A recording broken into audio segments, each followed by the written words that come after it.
I don't like the fact that when I started this stream, there was a couple of frame drops, but it looks like it resolved itself. Okay. I had a busy day yesterday, so I didn't end up streaming. Hey, Nava.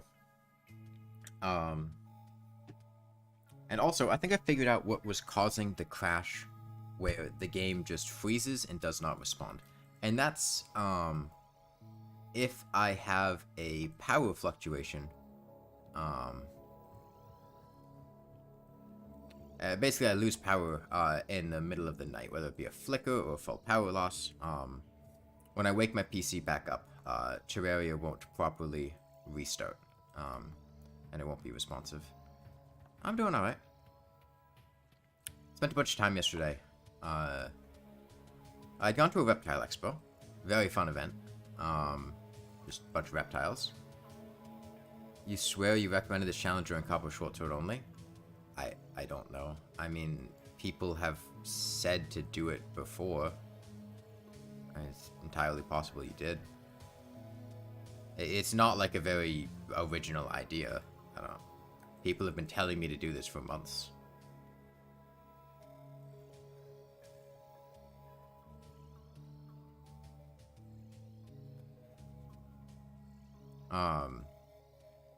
Hey, reptile expos are great. They're basically just a bunch of usually reptile breeders, or people who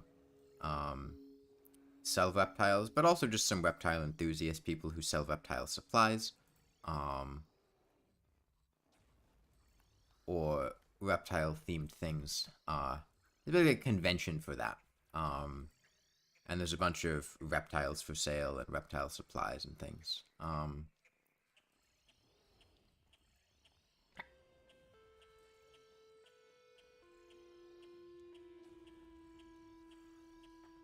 There were also...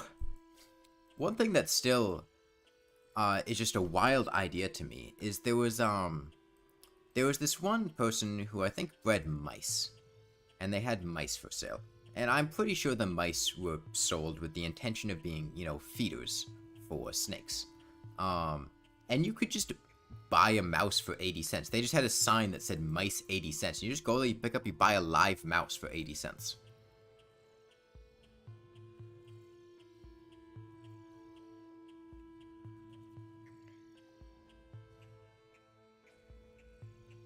Yeah, there are all sorts of different types of snakes and lizards. Started masterminding is tough. Yeah, it's a big step up in terms of damage scaling.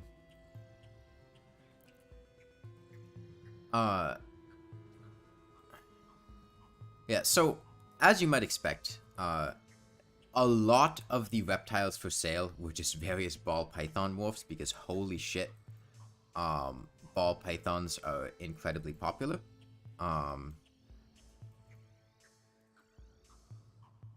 Ball pythons were far and away the most popular snake, and crested geckos were far and away the most popular lizard. But there were also a good amount of like iguanas, chameleons. There was a blue iguana. Fair amount of leopard geckos. There's an Iranian fat-tailed gecko, which I didn't know before, but it's basically what most people would consider to be a leopard gecko. Their coloration is almost exactly the same, except they're like twice as big. There was one breeder in the back who just sold a bunch of like venomous snakes. There were a bunch of cobras and rattlesnakes and copperheads.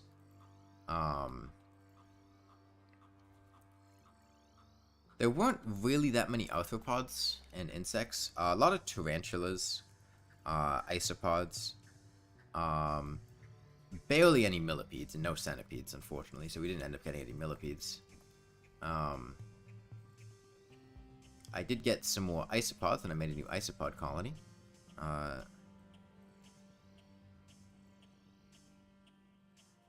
There was also this, this lovely person who was, selling a bunch of, very pretty looking, like LGBT flag snakes, or things like that. I picked up a trans Cobra sticker because it just looks really cool. It's just it's a snake, but like with the trans flag colors, and those are really pretty aesthetics. I did notice one thing that was slightly odd is the vendor who was selling these things was very clearly a furry and was like wearing a tail,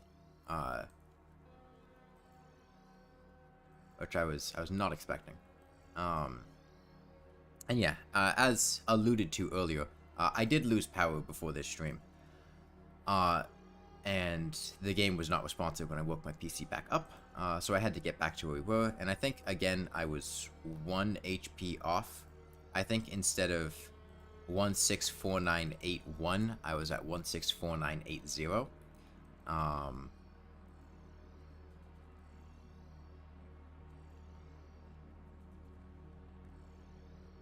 There was 1 extra damage marked on the left hand compared to where we left off.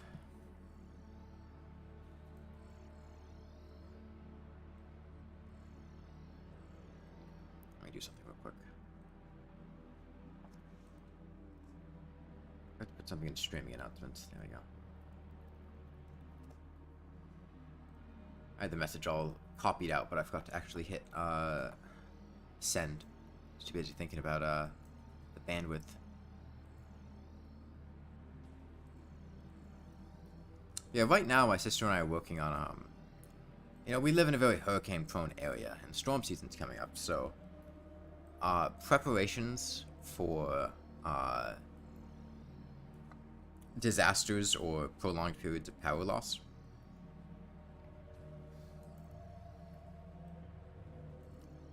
We're working on... We have a bunch of bottled water, because we usually drink bottled water anyway.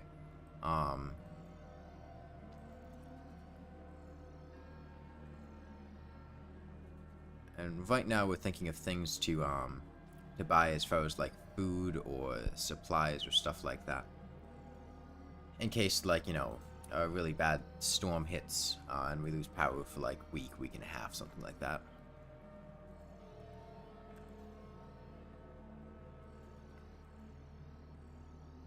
The main difficulty with something like that is that we have a pretty sizable number of pets, and particularly with reptiles and insects and things like that, regulating their temperature without electricity can be a bit tough. So we're thinking of getting a generator, and, you know, specifically for the summer, with potential heat waves and things like that, setting up a generator to an AC unit in a window in one of our rooms.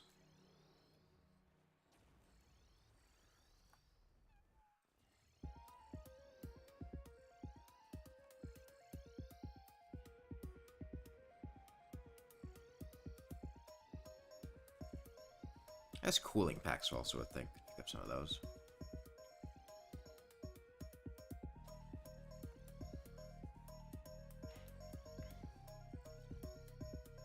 I want to be done with the hands by tomorrow. And we've got about 20,000 HP left.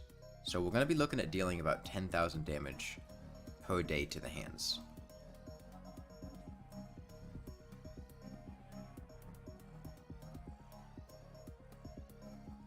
Which means I'll probably plan to do about 5,000 per stream and do 2 5,000 damage streams. Maybe more if I feel up to it.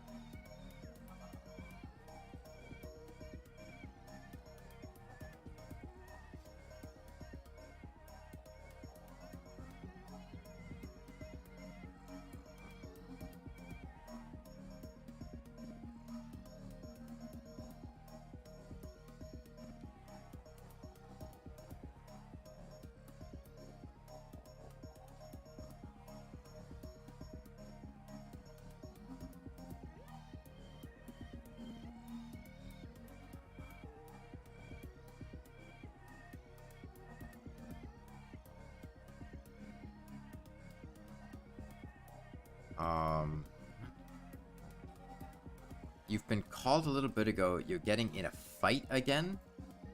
Same guys on your side and your opponent's side somewhere around 8 p.m.?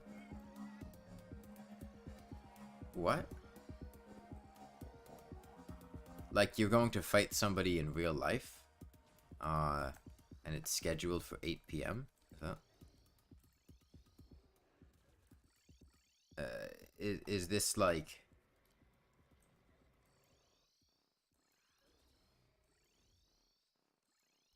like, why?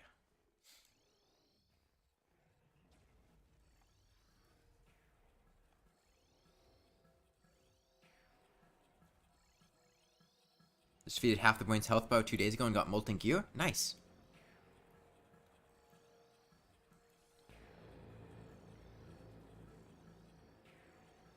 I mean, molten gear helps out a lot.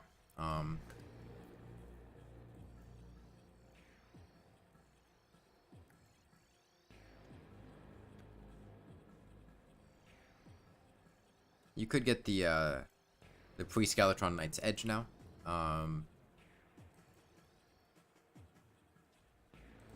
A little conflict happened 4 days ago and they're still uppity about it, sore losers. But, like, why are you fighting them again? Like,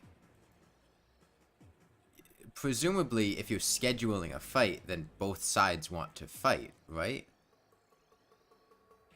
Why do you want to fight them?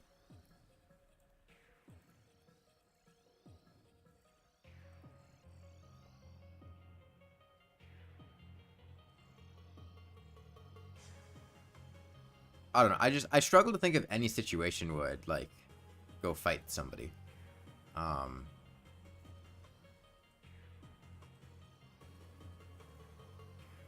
It's just not really how I do things.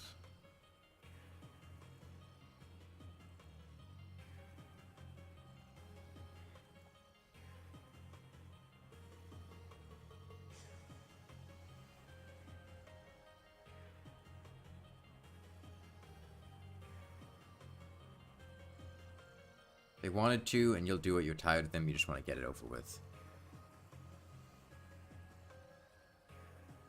There's a wooden plastic place to chase to replace the gold one. That's unfortunate. I guess try to stay safe. I don't know. That seems like a very concerning situation to be in. I would not have agreed to go fight somebody under those circumstances. That seems like you already kicked somebody's ass, and then they want to fight you again, but I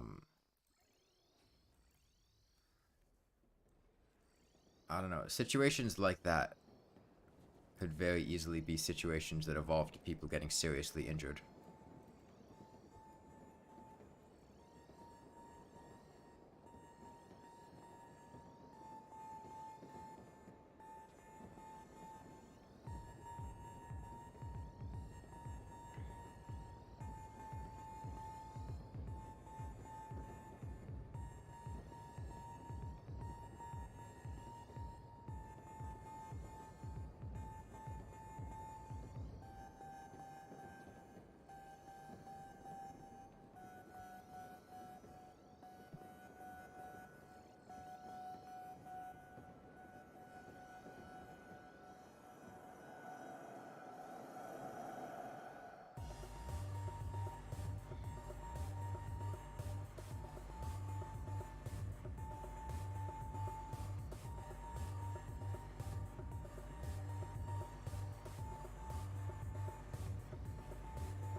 Scattered spiky balls around the arena. It does a good chunk of damage to the creepers. Yeah, spiky balls are really good.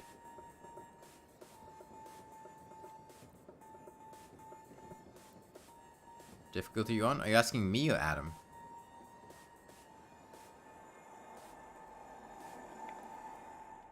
I'm on expert. I think Adam's on legendary get fixed boy. Yeah.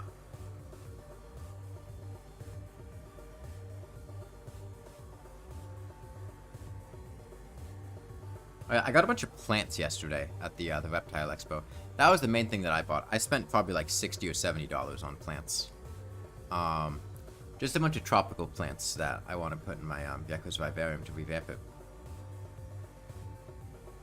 Right now, the reason I was so tired yesterday is because I had to disinfect and quarantine the plants. Because I'm not going to put them straight in the vivarium. That could be disastrous if they're carrying any diseases or pests.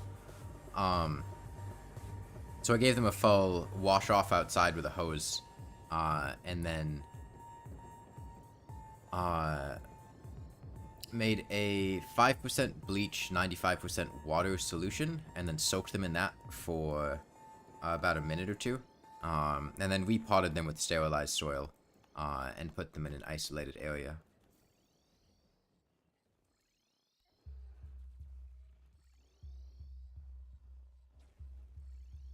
And hopefully, after about a month or so, if they still look healthy and in good condition, they'll be good to go in the vivarium.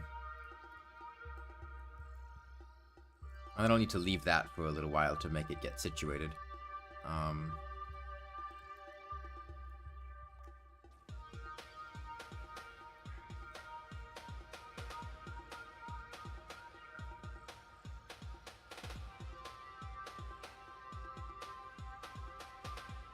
Hey, Amirchan. Skeletron is one of, if not the most fearsome fight in pre-hard mode. I disagree. In Get Fixed Boy, he's maybe like third. And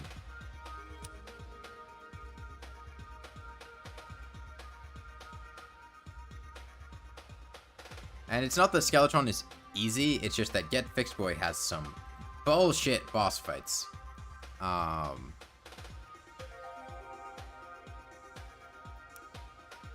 would consider Eater of Worlds and Wall of Flesh to both be more difficult than Skeletron.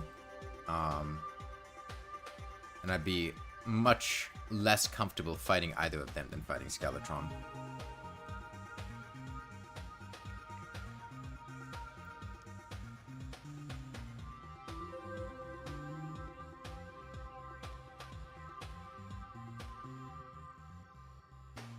And given that there are only like 7 bosses in free hard mode, that puts him like, you know, slightly above halfway down the list.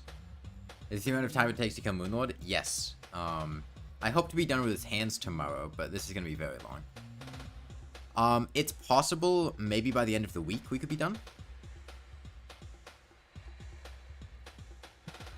Yeah, the Wall's imps are a lot more threatening than Skeletron's Dark Casters. The main difficulty with Skeletron is the fact that he's in a very inconvenient location to begin with, and you kind of have to build an arena that stops other things from spawning, or else you're going to be in for a really rough time, because fighting Skeletron or being swarmed by all the Crimson enemies and whatnot is really not a fun experience. Plus, if you do it on the surface, you have to deal with low gravity. But if you do it underground with an arena that stops other stuff from spawning, he's really not too bad. Did you get Knight's Edge for Wall of Flesh unlike Skeletron? Well, you're not supposed to have the Knight's Edge for Skeletron.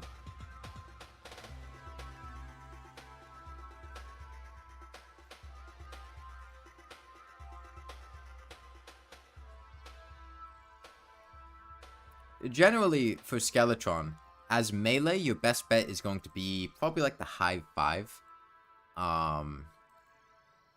Flame Wing's also pretty decent. But as other classes, you know, you got Demon Scythe as Mage, you got Molten Fury as Ranger. You got pretty much every minion for Summoner. Whatever you want to use.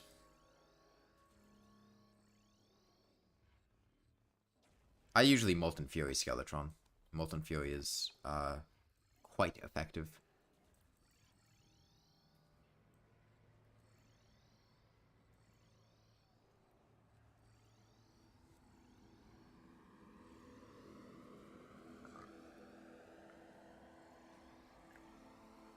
Yeah, the Jumbo Chimera can hit for like 200 damage.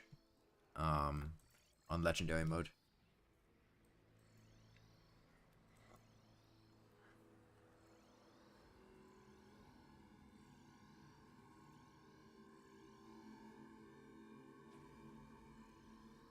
Skeletron pre-Queen Bee? I mean, Queen Bee's easier than Skeletron, so like you could just fight Queen Bee. But the Flame Wing is also pretty solid. It's also pre-hard mode, so unless you want the challenge of sticking to a particular class, you're just shooting yourself in the foot by choosing to use only melee weapons. Now, if you want to do that, if that's part of the challenge that you want, that's fine, but there's no advantage to, like, picking and sticking rigidly to a class in pre-hard mode. There's barely even any class gear. The Flame Wing is the Boomerang upgrade. The Hellstone upgrade to the Enchanted Boomerang. But, like, unless you are specifically going, I want to do a melee only and nothing else to get Fixed Boy,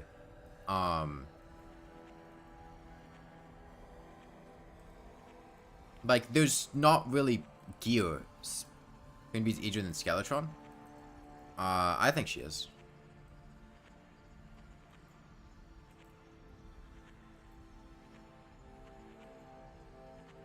At least on Get Fixed Boy.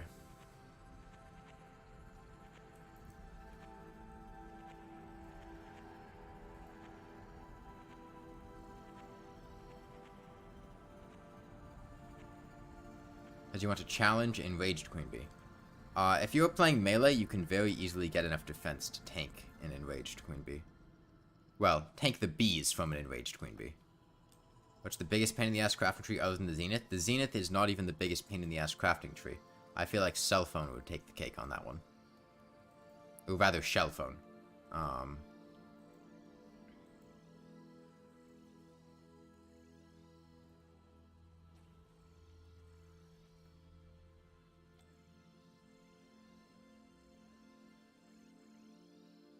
I'd also consider, like, the Hand of Creation to be more annoying to get than the Zenith. You'd say Ankh Shield. Ankh Shield is not bad at all to craft.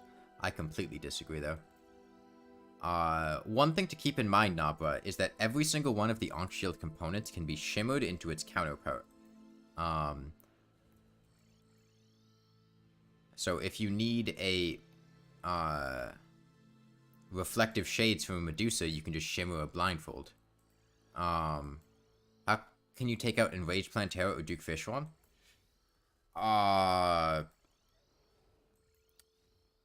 Duke Fishron, I don't have any advice there. They revamped his Enraged state, and it's very difficult. Plantera...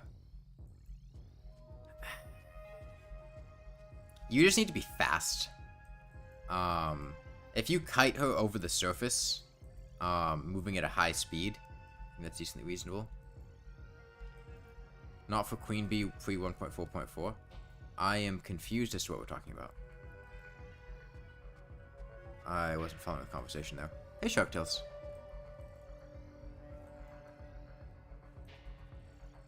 And yeah, welcome back, Poglu Bottle.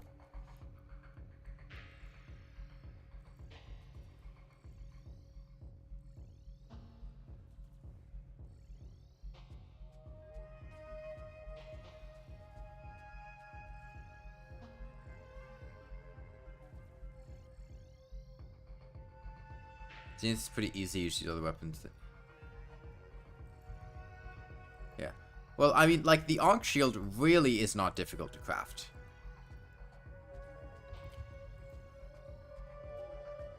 Like, come on. I got all of the Ankh Shield components with a Lawnmower. How do you get out of the underground jungle? You need to get out somewhere so she doesn't despawn. If you get a bulb that's near the surface... it's easy to drag her to the surface. As soon as you get to her enraged state, she's going to start following you very aggressively. But I would try to find a bulb that's near, outside of the underground jungle. Just found out the blue guy that follows you in Rainbow can die a scab through a spear. Yeah. Rest in peace, blue friend.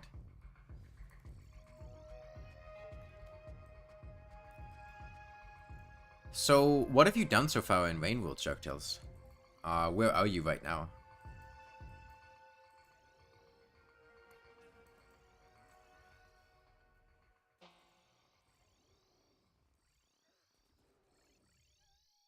Just got to Shaded Citadel? Did you come from, like, Industrial Complex?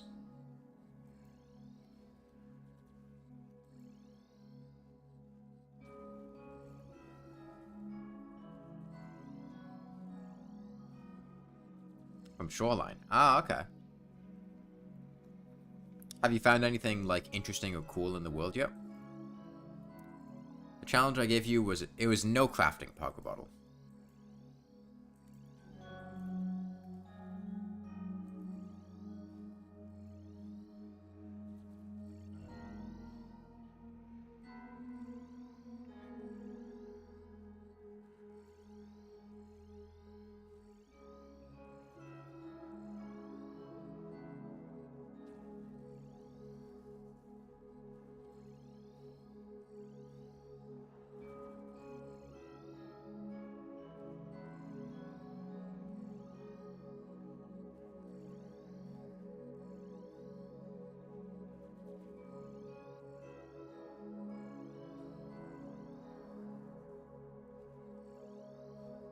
Oh, you're on a pre-1.4.4 world. Well, I also wasn't talking to you, Adam. I was talking to Nopra about the Ankh Shield. Um...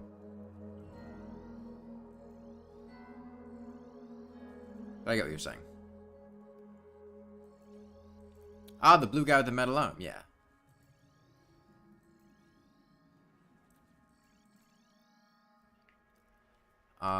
Can't tank Queen Bee because it defeats the purpose of why you're even doing enraged form. Ankh Shield on O-World's no shimmer. Did they patch the bug where enraged Queen Bee, on For the Worthy Worlds just despawns?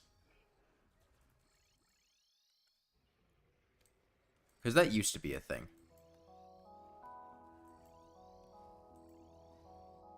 It used to just not be possible to fight enraged Queen Bee in For the Worthy. Because she would blink out of existence. Just found out you could slide on the floor? Nice. But yeah, I mean, you're welcome to fight enraged Queen Bee. You're actually excited for the update now that you played Dead Cells. Okay. Give any spoilers regarding the update and I will banish you to the Shadow Realm.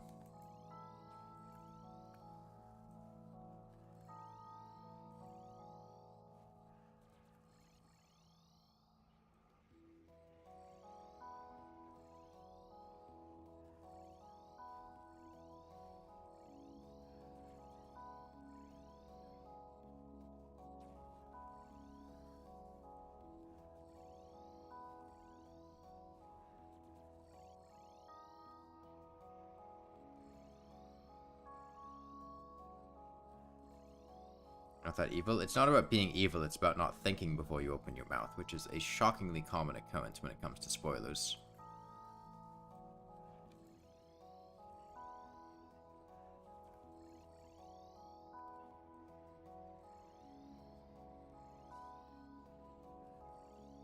Thought Queen Bee is an undespawnable boss. Because of the additional enraging that goes on in For the Worthy, there was a bug where she would just, like, overflow her enrage coefficient and then blink out of existence.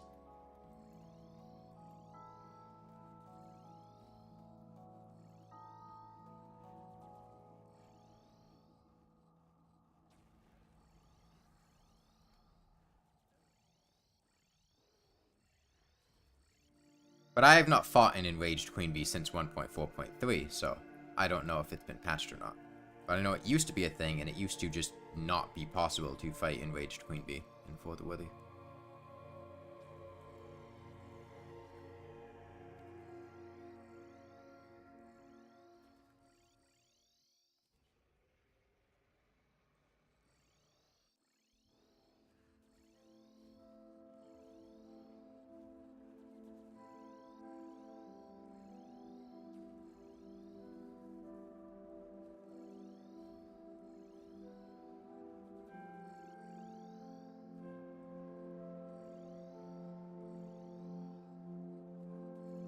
It's like 12 seconds now, bro. I think it's 12 point something seconds. That's how most bosses work for despawning. Not every boss, but most bosses. Exceptions are the Wall of Flesh, Queen Bee. For the twins, they both need to be off-screen, I believe.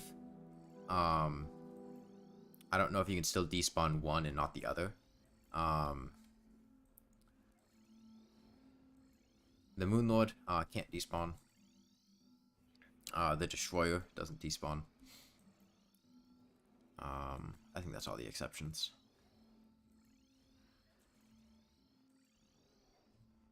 Oh, and Deoclops, obviously.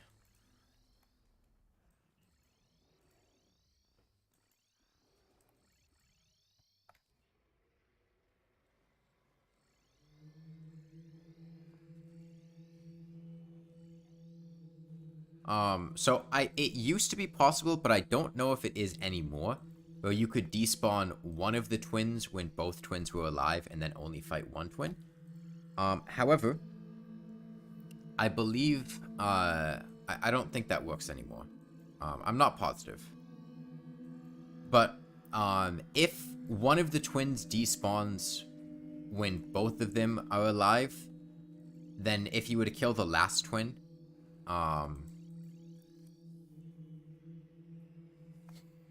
they would drop a treasure bag. But if only one twin is left and that the last twin despawns, you wouldn't get anything.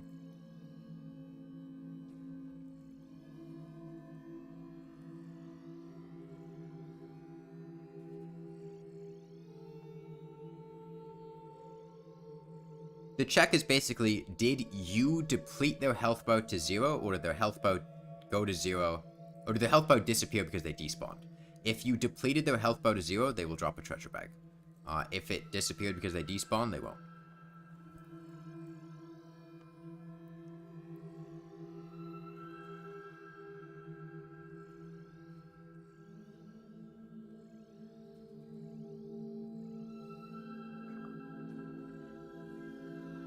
Hey, Mudspud.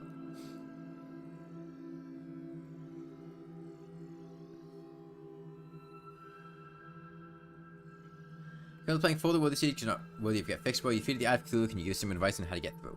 Are you on a Crimson world or a Corruption world?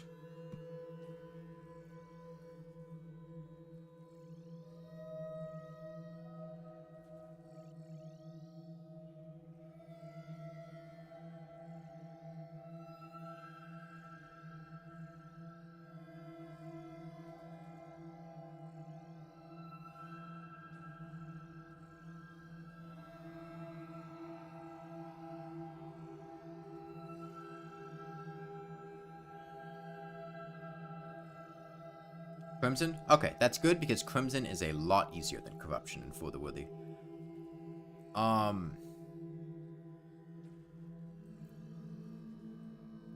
Yes, I mean, a Tendon Bow with Jester's Arrows is going to do very well against the Brain of Cthulhu.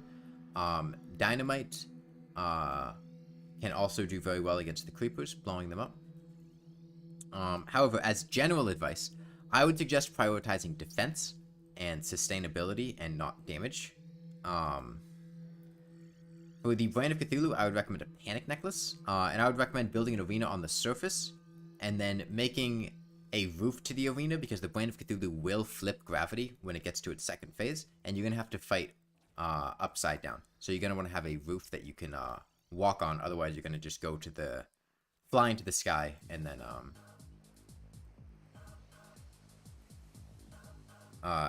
the Brain will just despawn. I would recommend setting up pylons throughout the whole world.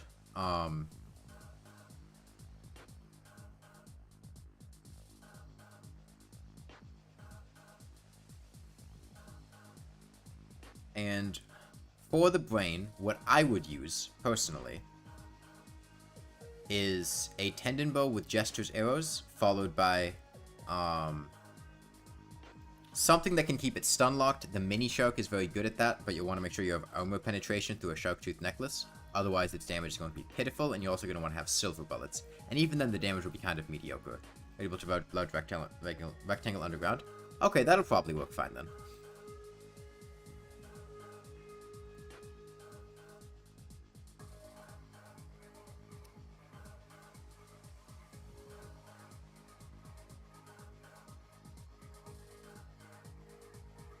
even if you can't kill the brain, you can potentially get enough tissue samples to get Molten Armor. Oh, sorry, not Molten Armor. Molten Fury. A Molten Fury will make killing the brain a lot easier. If you can get enough stuff for a Nightmare Pickaxe. Or Deathbringer Pickaxe, rather. You use Molotovs? Molotovs are fine, but... I guess they did change Molotovs to be, more accessible now. The idea of Chakram and Whiplash? Whiplash. Snapthorn? I mean, if you're playing a Summoner, that's different. If you're playing a Summoner, I would suggest Vampire Frogs. Vampire Frogs will do a great job.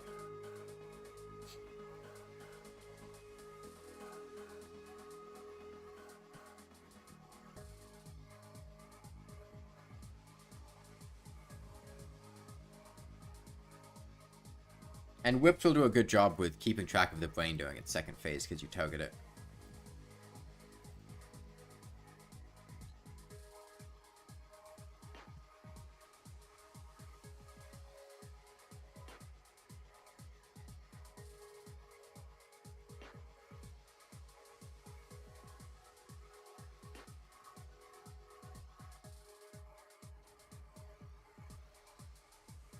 I don't think you've ever played Summoner? I mean, you can change that. From what I remember, Flinxes are also decent at the brain's second phase. Because they track pretty well, and they'll knock it back. Playing multiclass, you don't specialize armor. Okay.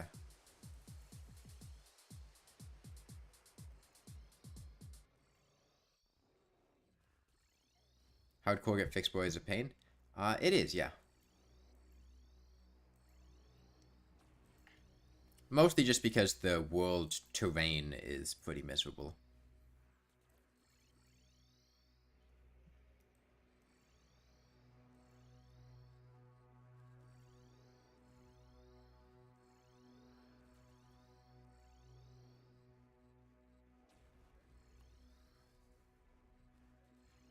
Hey, succulents.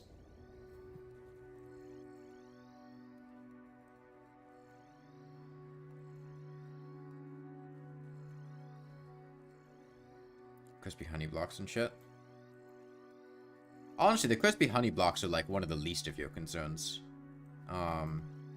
No traps with... Did I do an Ico sticker trying to get to Cultist? That's unfortunate.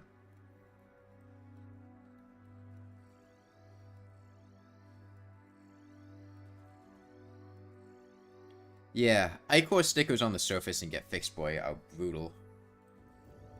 Well, don't dig up as well, but particularly get Fixed Boy with their increased damage.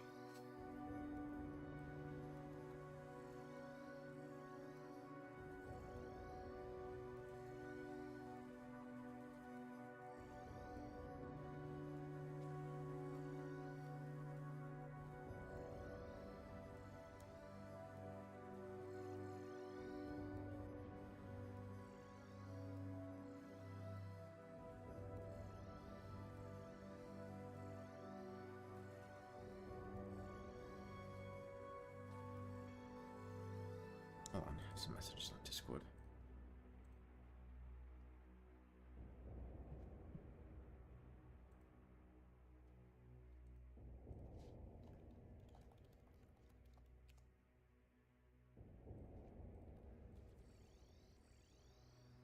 My sister saw a 5-line skink outside.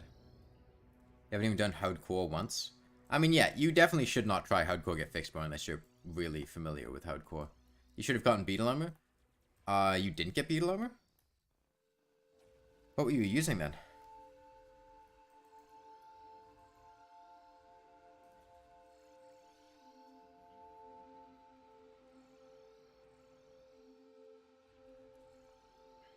I would highly recommend Beetle for Hardcore. There's not that many situations where I wouldn't use Beetle for Hardcore.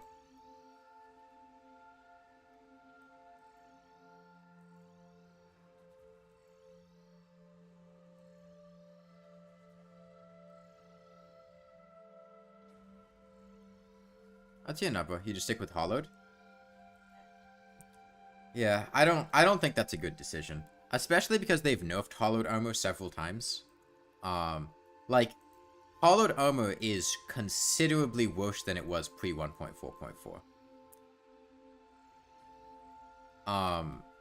The cooldown timer for hollowed armor used to start as soon as you triggered Holy Protection. Now it starts as soon as Holy Protection procs. Which means, if you... Okay, so let's say you put on hollowed armor, you attack an enemy. You trigger Holy Protection. Holy Protection lasts for 30 seconds. Now, this would not be a valid speedrun slop.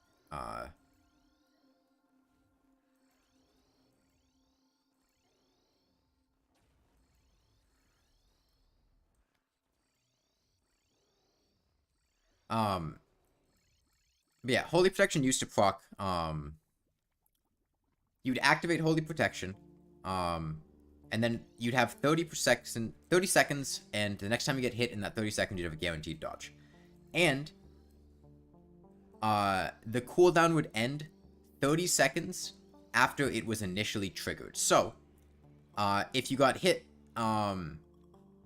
25 seconds into Holy Protection, you get Holy Protection back 5 seconds later. Because the cooldown starts as soon as you get the buff in the first place. Now, if you get hit anytime in the 30 seconds, the cooldown starts from when you get hit. So if you trigger Holy Protection, and then 25 seconds later, you get hit and Holy Protection procs, it'll take another 30 seconds where you're vulnerable before you're going to get the dodge buff again.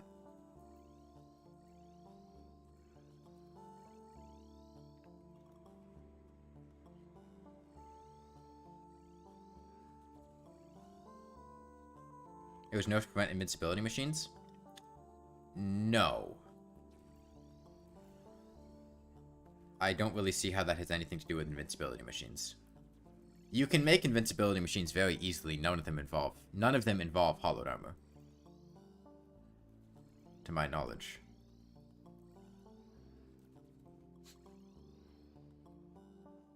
It was just nerfed to make it worse.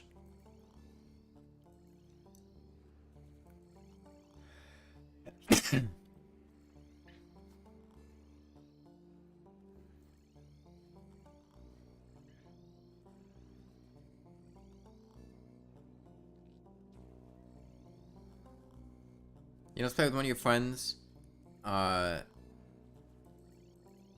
Multiplayer is usually easier than single player. Now, the Wall of Flesh can be pretty fucking difficult in multiplayer because of the fact that it has an obscene amount of health points. But pretty much any other boss is going to be easier in multiplayer. Why wouldn't it be a valid speedrun? Well, I've been doing this over months in separate things. The game has crashed repeatedly, and I've had to use auxiliary sources to get back to where we were. Like, I've used the solar eruption after the game crashed to get the Moonlord back to 164,981 HP.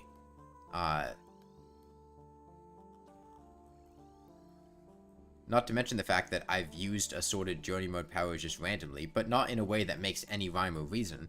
Like, if the speedrun... You can't make speedrun category rules that are just like, oh, you can use journey mode powers as you want whenever you feel like it, but don't use too many because it'll make it too easy. Like, I've researched a couple things, but not a huge amount of things. I haven't really used God mode at all, but I have used, like, time control. Like, there's so many arbitrary random decisions. Like, these are not speedrun categories.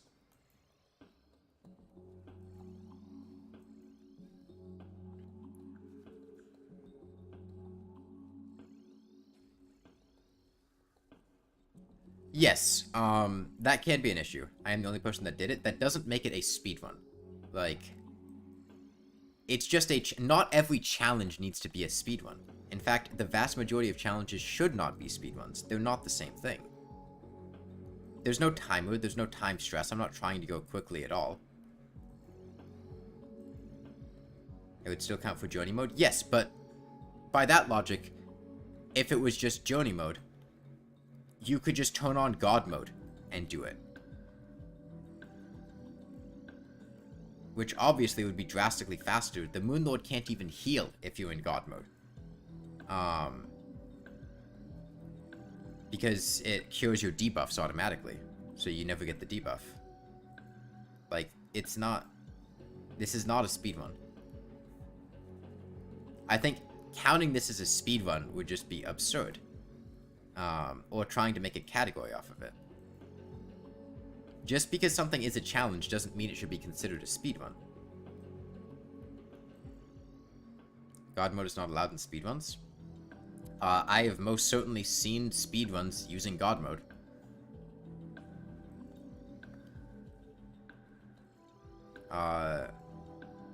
Like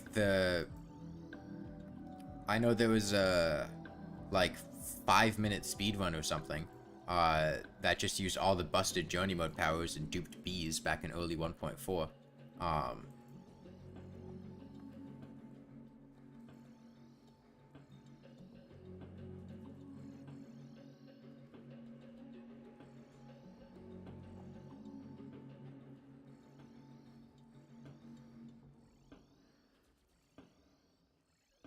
But again, this is not a speedrun.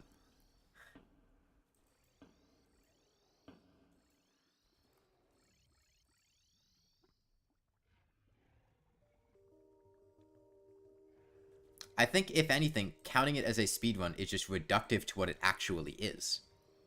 Like, no, it's not a speedrun. It's playing the game. Just because somebody plays the game and they have...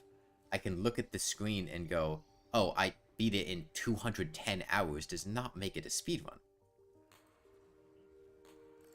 Nor should this be a speedrun category. Nobody should do this.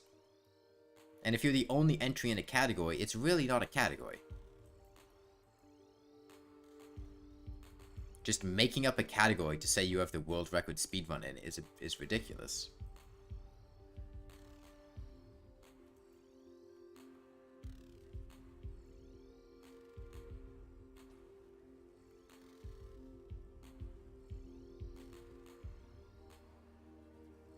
Minecraft players disagree. Minecraft players are like 13 years old. Or are, yeah, I stand by that one.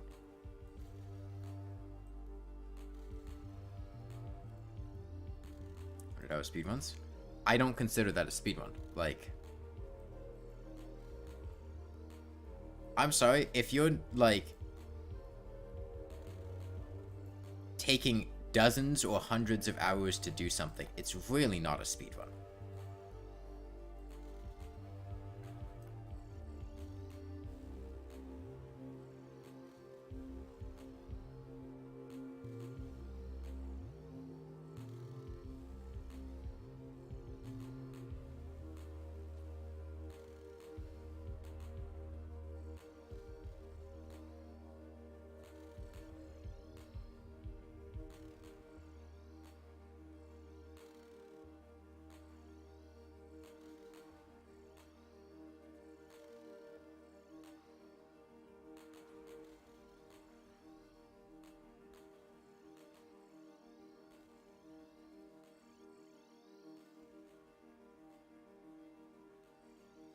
Genuinely, I cannot think of a more annoying way to view what I'm doing now than viewing it as a speedrun.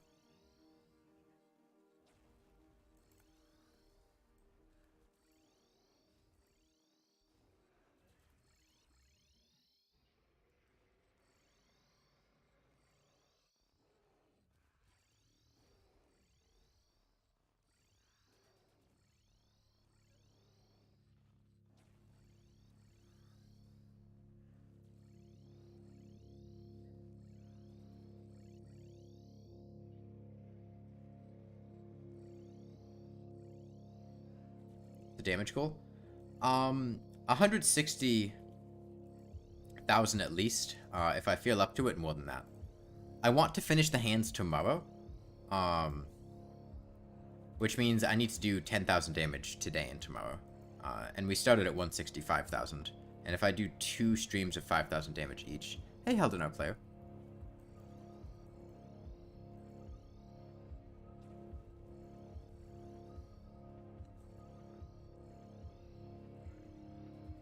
Oh, there's also the fact that I'm going to have to focus damage on the left hand a bit, so we probably will have to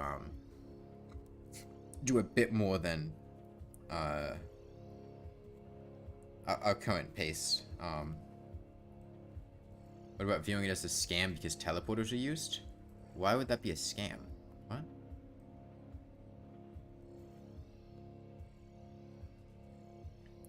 I mean, this would be... we would not have gotten past the twins if we didn't have teleporters. It would have just been obscenely difficult to try to kill Retinazer if we couldn't teleport on top of him.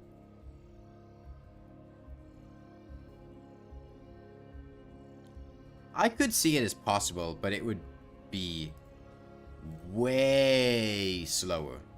Like, I don't need a teleporter to deal damage to the Moonlord, but being able to deal damage to the Moonlord at anywhere near this level of consistency without teleporters.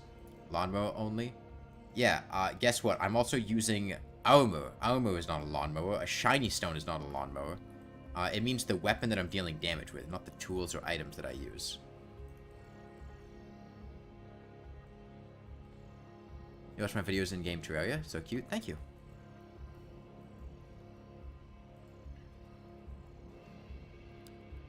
Here would be my response to that, Daniel. If you don't like the way that I'm doing the Lawnmower Only challenge, you are more than welcome to do it yourself in a way that you want to see it done. But in absence of that, don't critique what I'm doing, because I'm doing it the way that I want to.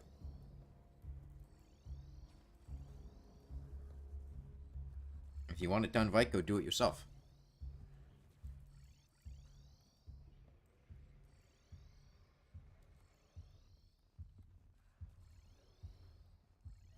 Hey, Larry. You're definitely not a Nazi? That's good.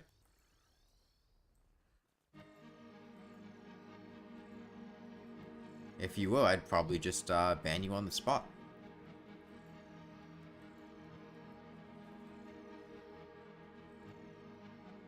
And say that when I need to get defensive. Well, if you say it as a joke, it's mildly annoying because you're nowhere near the first person to do that, and it's something I've heard many, many times, and it gets very old. And if it's not a joke, then it's just, like, mildly annoying.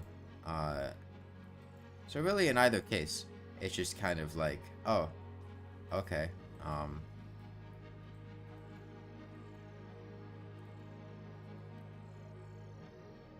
you're just critiquing what I'm doing.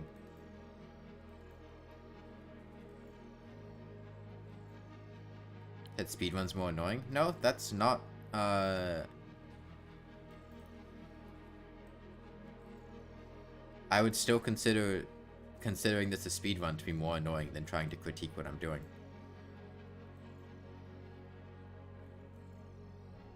Yeah, that's basically just a slight evolution of the now do it with blank joke, which is basically, oh, teleporters make it illegitimate, now do it without teleporters.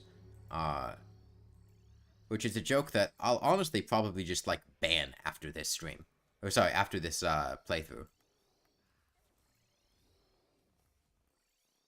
You have to realize, I've been doing this for well over 100 hours, and I have heard comments like that dozens, if not hundreds of times.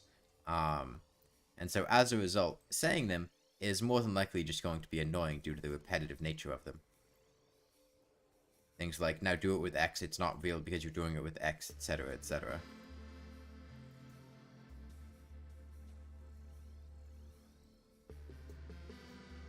No, that's not what I'm saying, Time Death. I will ban them sooner if you do it more.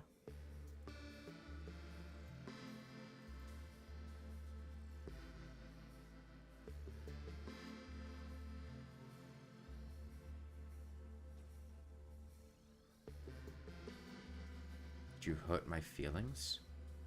What?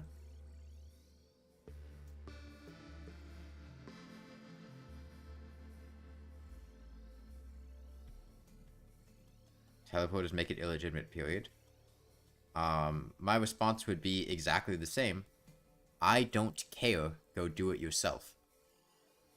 If you don't agree with how I'm doing it. I consider it legitimate, and that's really all that matters.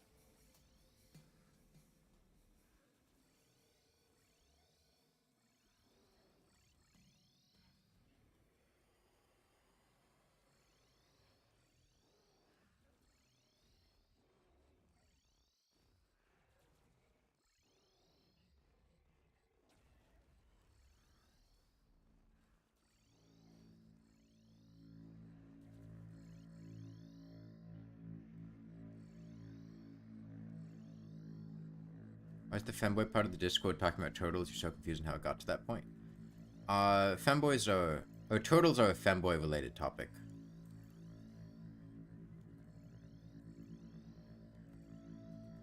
And I've been too busy to, like, take pictures recently, so... There's not too much else to talk about.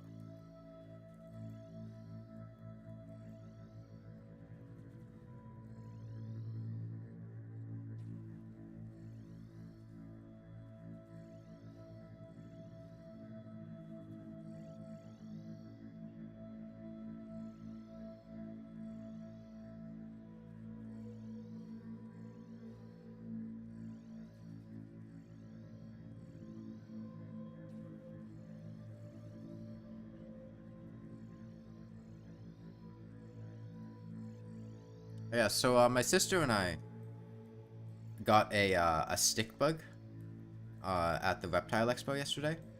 It's a Sangaya stick bug.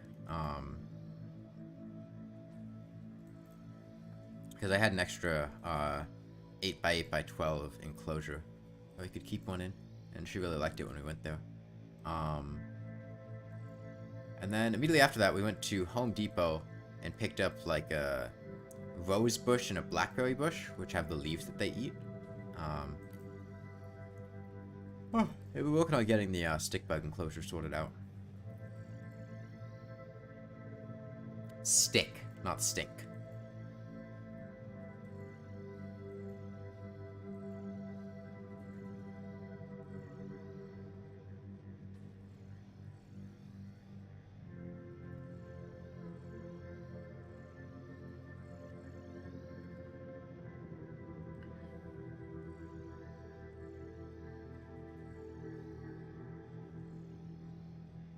I don't think the bug has a smell. At least I haven't noticed one.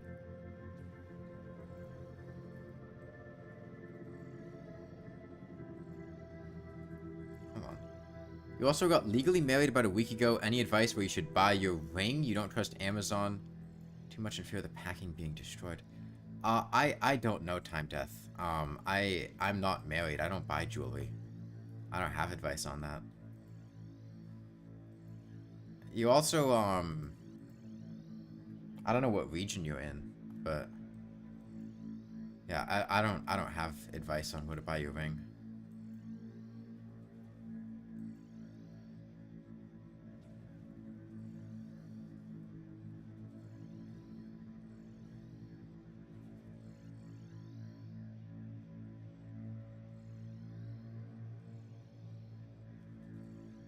This isn't a slow run either. This is just a challenge. It's just playing the game.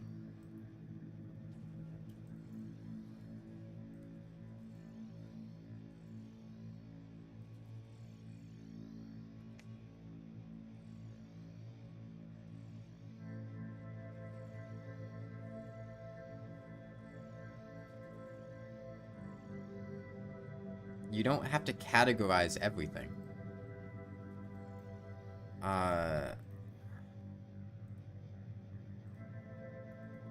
This is an English-only chat, Larry.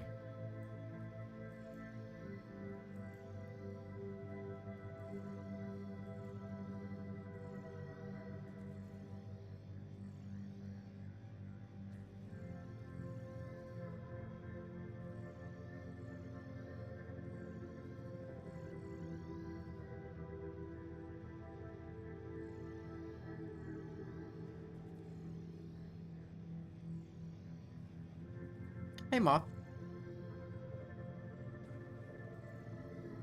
There was a moth in my house the other day that I cupped in my hands and let outside. I forget if this is sundown or moondown.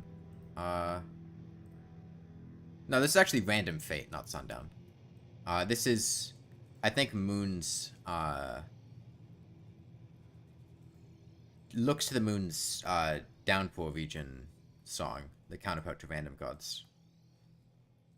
Which I think in its own is like a remix of Moondown, which is similar to Sundown. And you still use N?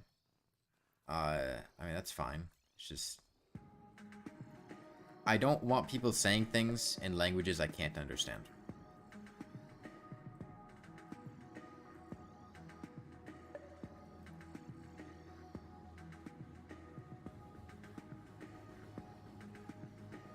It's my favorite Terraria mod? I am not really a huge fan of any Terraria mods. I don't really have a favorite. There hasn't really been a Terraria mod that I've played that I've been like, I love this. I want to play this a bunch. At best, they've been things that are like, oh yeah, that was fun, but I don't really want to play it again. At worst, they've been things that are like, I just want to uninstall this and play something else. So I haven't really found anything that I'd consider to be my favorite.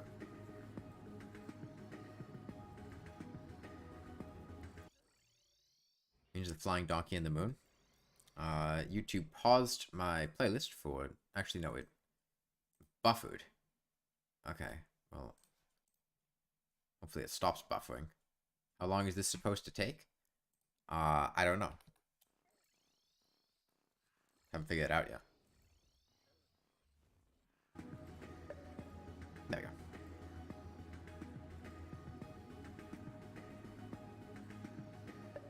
Yeah, we've already been doing it for about a week and a half.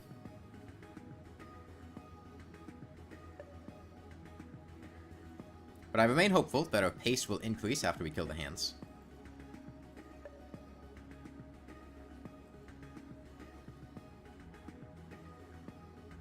I don't know if the devs will take notice. Anyone in less than 100 streams? I would be surprised if it took more than 100 to kill the Moonlord. My guess is somewhere around 50. But even that might be an overestimate.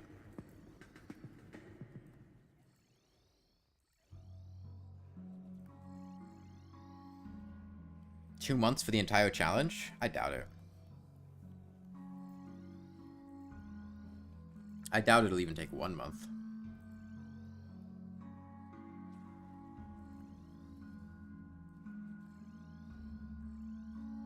How many times is this like a mini podcast? More or less, yeah. Yeah, we'll see, Time Death. Got any funny tales? I don't know.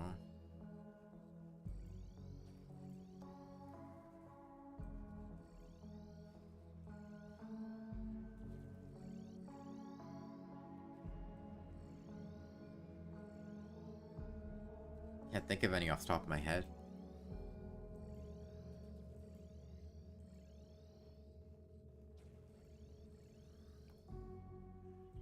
The thing is, I've already been doing this for like 30 or 40 hours or something. So like, a lot of the stories I would have to tell, I've already told. Like a lot of the things on my mind, I've already gone over.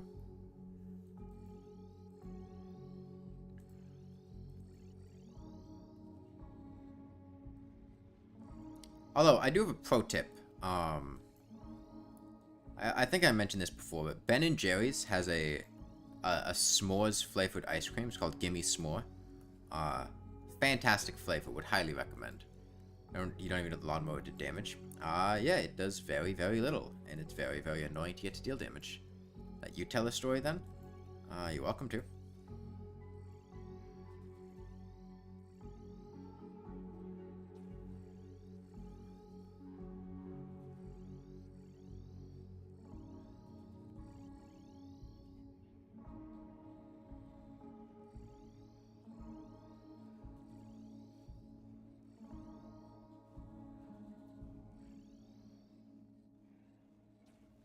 I'm also just a little bit tired today because, long weekend.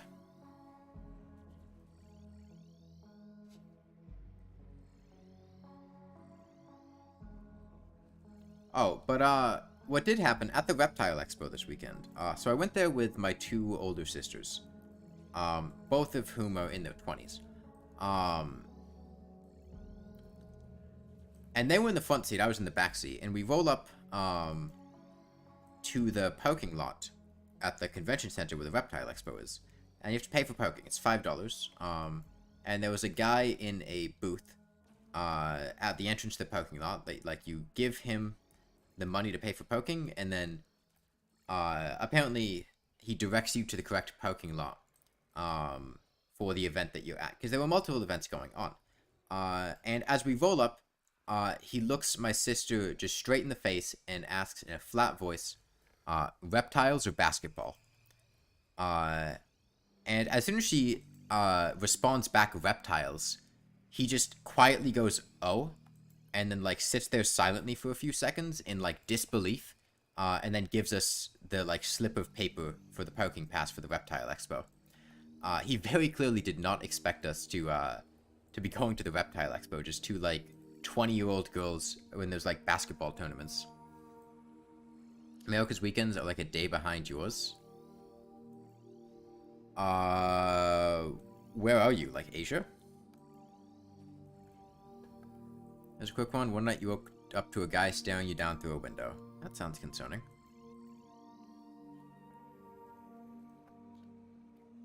Australia? Oh yeah, you what, like 12 hours off?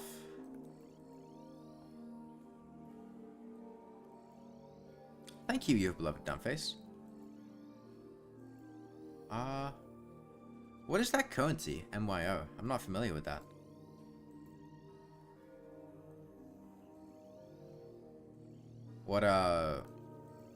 What country is that from?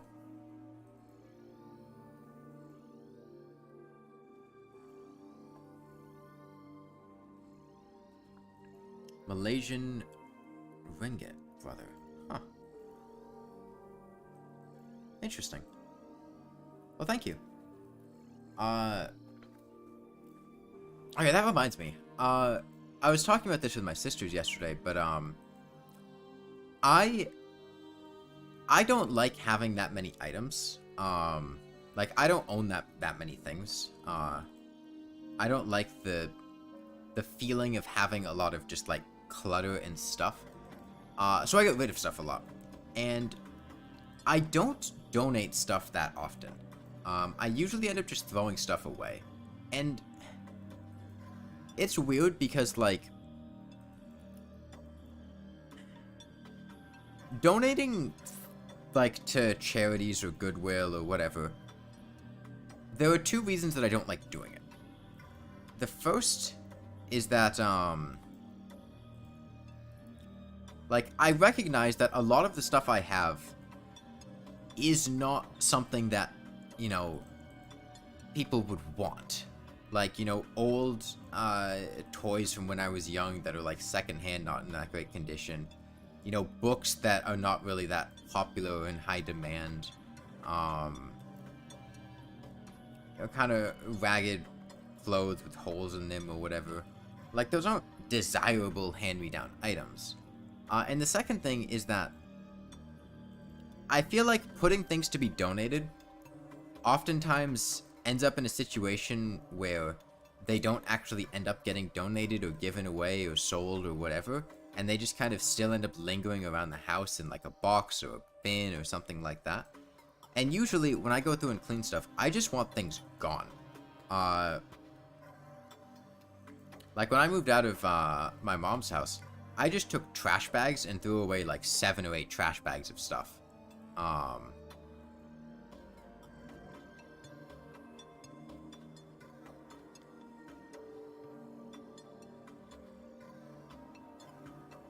Because it's just much, like a minimalist. Not necessarily minimalism.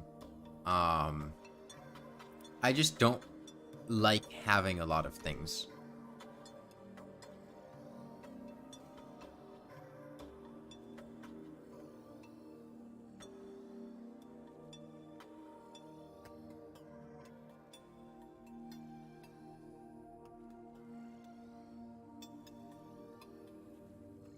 The wall of flash that's extremely difficult with these amounts of HP in multiplayer. It's a multiplayer melee and ranger only challenge. I mean, with 2 people, it's still, like, manageable. It's just a bit annoying. But if you start getting, like, you know, big multiplayer things, the wall of flesh just gets absurd amounts of HP.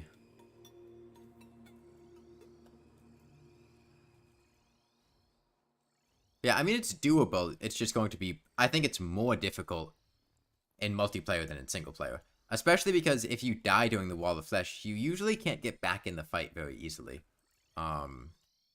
You gotta use, like, wormhole potions.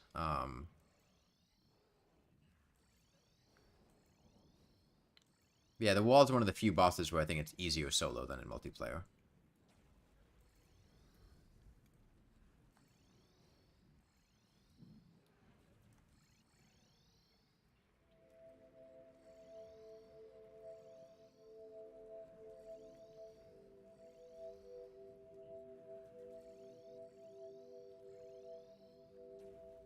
That's alright, Adam.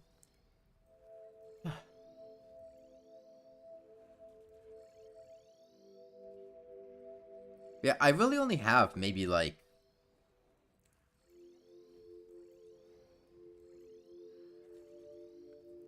3 boxes worth of things and, like, a PC. No, that's Sundown?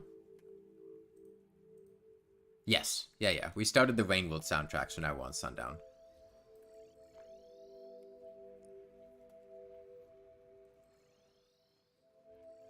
We were on the Downpour soundtrack. Now we're just on the Rainworld proper one.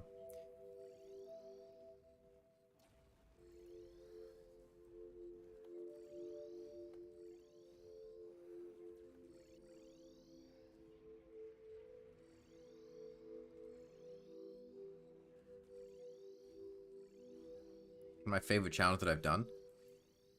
I don't know. I've liked the dance pad challenges a lot. Those have been really fun. I think, Dance Pad, Rain World, Hollow Knight, and Elden Ring were all really fun. Interesting on melancholic soundtracks tend to be more relaxing than happy ones. Oh, well, happy ones tend to be more upbeat, whereas melancholic ones... Oh, like more relaxed and slow and, things like that. Like, I feel like slower music just feels more melancholic.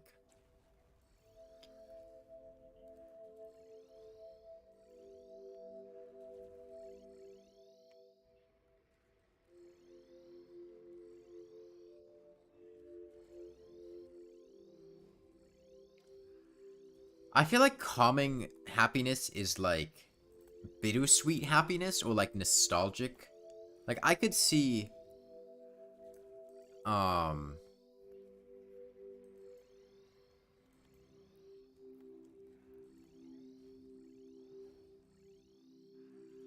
you know, slower tracks bringing positive or good feelings, but I feel like those feelings would come in, bittersweet ways. I struggle to think of any, like, slower tracks that don't have some sort of air of, melancholy or sadness or bittersweet longing or something like that. As to why that is a good question. Whether it's a cultural, learned, association, because, well, the slower music, you know, you associate pianos or slower things with more melancholy, or if there's something intrinsic to the rhythm itself, that causes humans to perceive it in a certain way.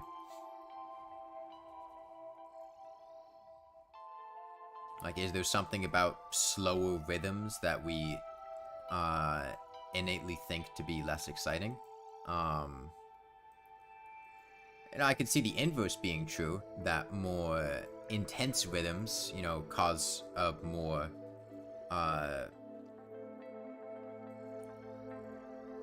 engaged response. And I could see that being some sort of evolutionary or cultural adaptation in terms of like upbeat music to bond to war drums, things like that, and then morphing into its current state, where it kind of energizes you, gets you excited, makes you want to move, rhythm, things like that.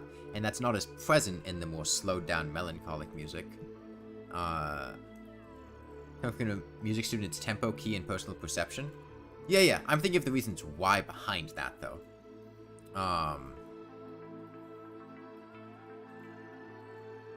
Like, why is it that we perceive that tempo in that way? Why is it that these keys we perceive in this way as opposed to other keys?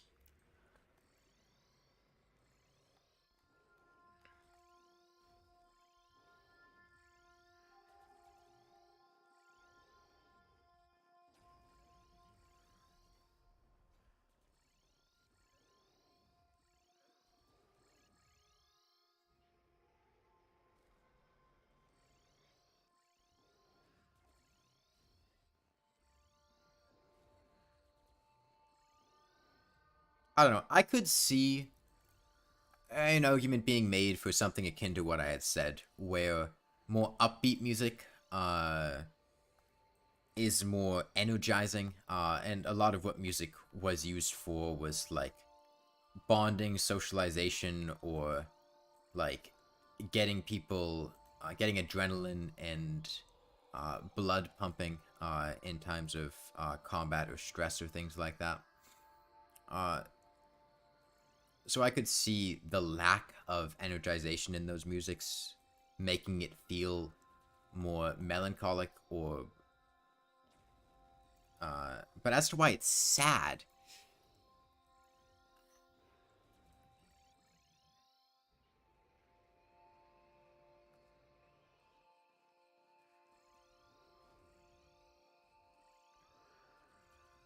that's probably just a culturally learned thing, uh, and an association there as uh, a lot of music is a form of artistic expression, and a lot of people express their pains and sorrows through that more melancholic music. Associate slowness with safety? How would that lead to feelings of sadness or melancholy? I could see it being soothing or calming, but it's the sad part that I find interesting. Why does a particular instrument instill an emotion in you? Or a specific tempo or key? Instrument isn't quite the right term. Um,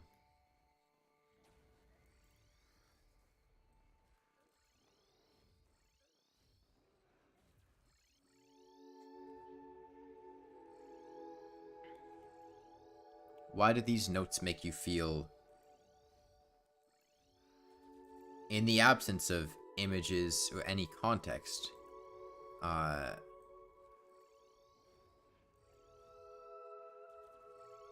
why does it carry that association? Oh, the notes of a piano sound cold.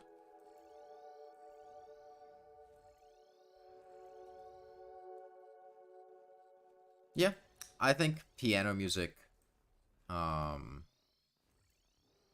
does kind of have a cold vibe to it, which the question then becomes why?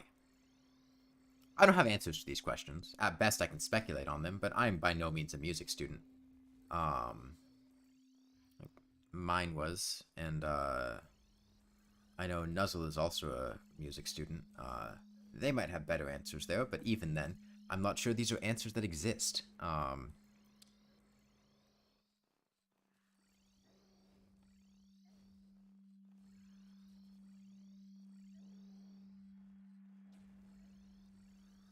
They're more just things to think about and speculate on.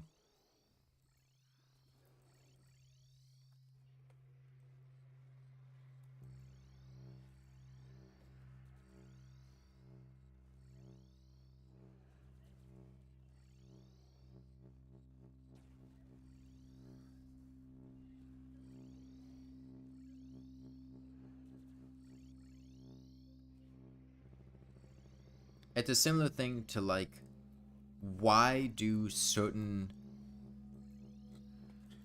music tracks sound spooky or scary, um, or unnerving? Is there something unnatural about them? Do they evoke um, instinctual responses to certain noises that would be present in dangerous situations? Um, is it a learned association because that type of music is associated with, you know, fearful visual or physical stimulus, and you make an association there? Like, you know, if you see in horror movies or in the background of, you know, videos covering unnerving topics, they use the same type of music. You know, you might make that association that that type of music is unnerving, but then that would have to start somewhere. Someone would have had to, you know, begin that trend, and why would that association have begun in the first place?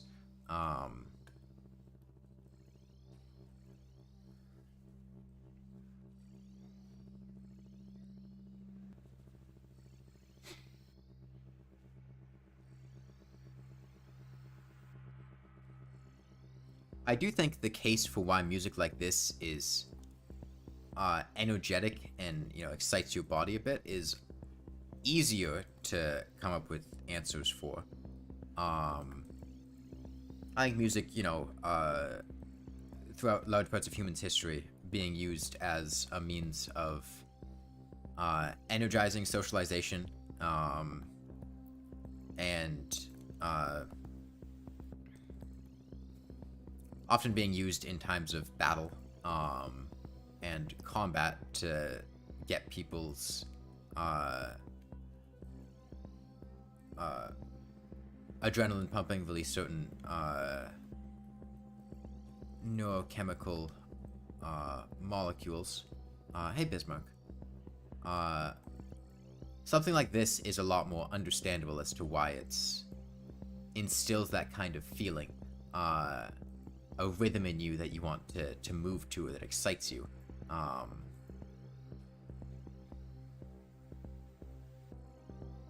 Hey, Bismarck.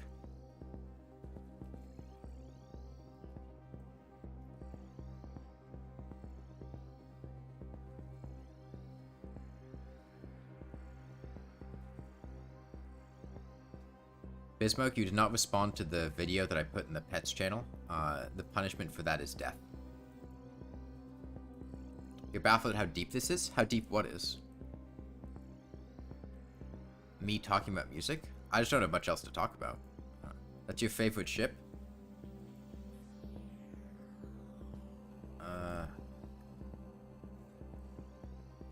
You laughed at it? You laugh at everything.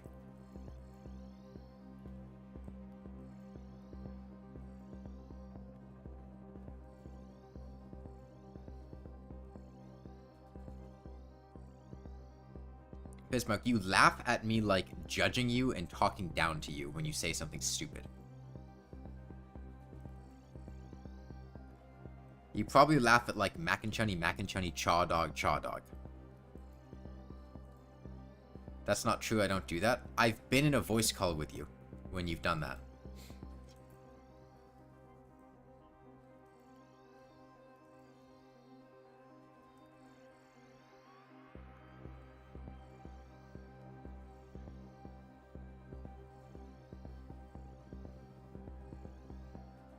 You're not laughing at mac and chunny, chaw dog, mac and chunny, chaw dog, mac and chunny, chaw dog.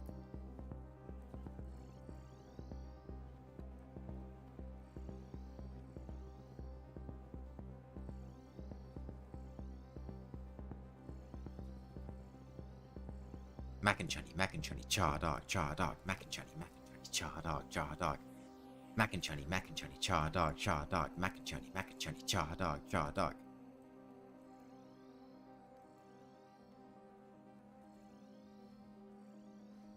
He doesn't know. He lacks critical information. He does not know.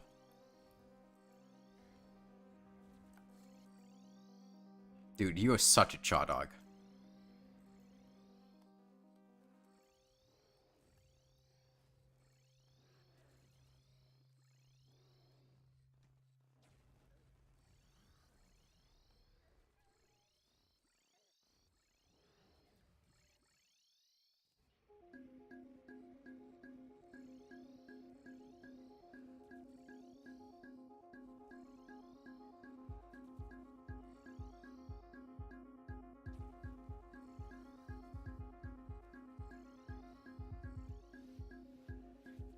Bismarck, I got a stick bug. Yeah, this is outskirts threat. We're gonna hit the wow-wow-wow-wows kind of soon.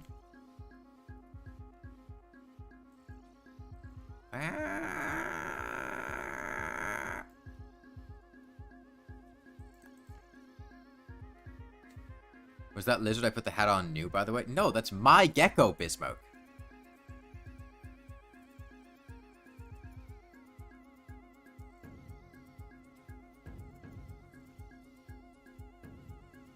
You couldn't tell all crested geckos look the same to you?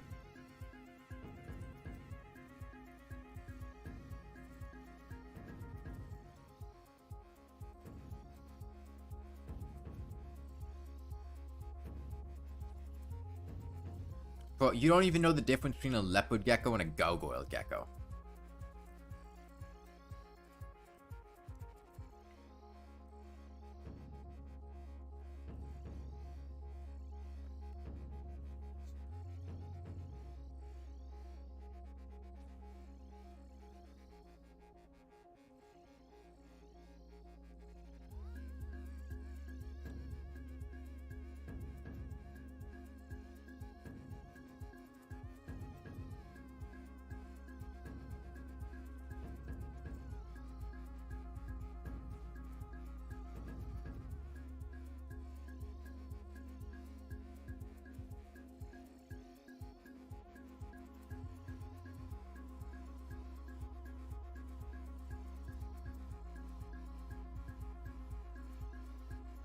Hey Bismarck, what do you think are the silly dances that the slugcats use to communicate that Five Pebbles refers to? I think he tells Gourmand to communicate in like the silly dances or rituals that slugcats use. What do you think of the dances they use?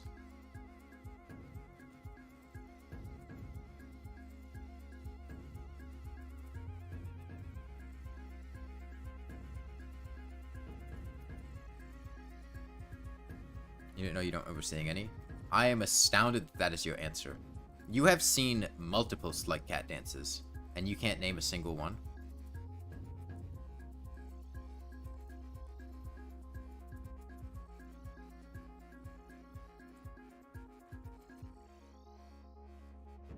Can I name one? Well, there's that video that you love, where, Moon, Rivulet, No Secret Harassment, Hunter, and Artificer and Pebbles are all dancing and singing to Hey Ya. There's the Slug Shaker. You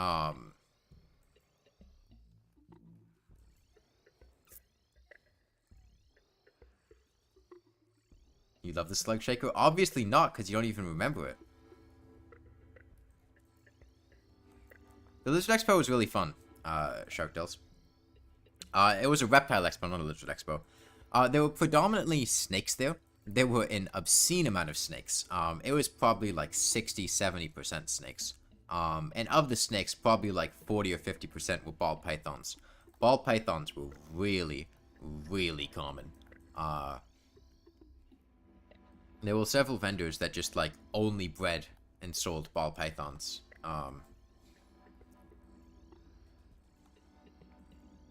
Yeah, there were tons of different snakes. Lots of very cool looking ball python morphs. Yeah, there were pride. There was this in the absence of further information, I'm going to refer to them as a lady. However, given the fact that this was at a LGBT stand, it's entirely possible they could have been like non-binary or something, but for the ease of telling this story, there was a lady who was selling a bunch of pride themed reptile stuff. There were a bunch of like reptile flags to like different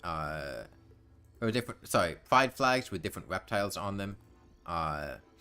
And just a bunch of, like, stickers. There's, I sent a picture of one. I picked up a trans cobra sticker. It looked really cool. It's just like a cute little snake in the colors of the trans flag. One of the interesting things was there were two things. One, the lady who was running the stand was just like wearing a tail. And I think they also did like art commissions. I forget if it was them or somebody else, but I remember there was like a flip book of some furry artist there that you could like pay to commission artwork of your reptile.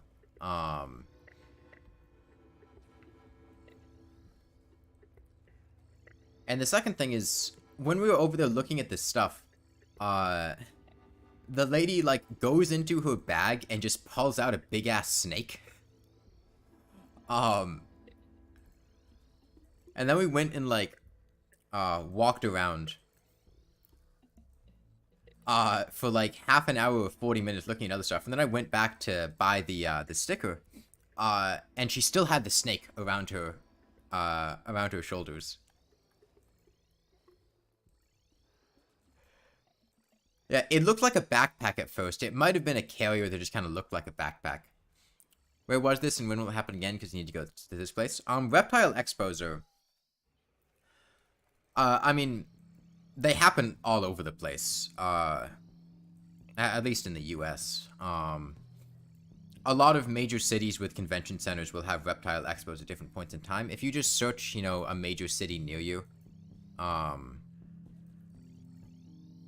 for reptile expos, you'll probably be able to see a schedule for them.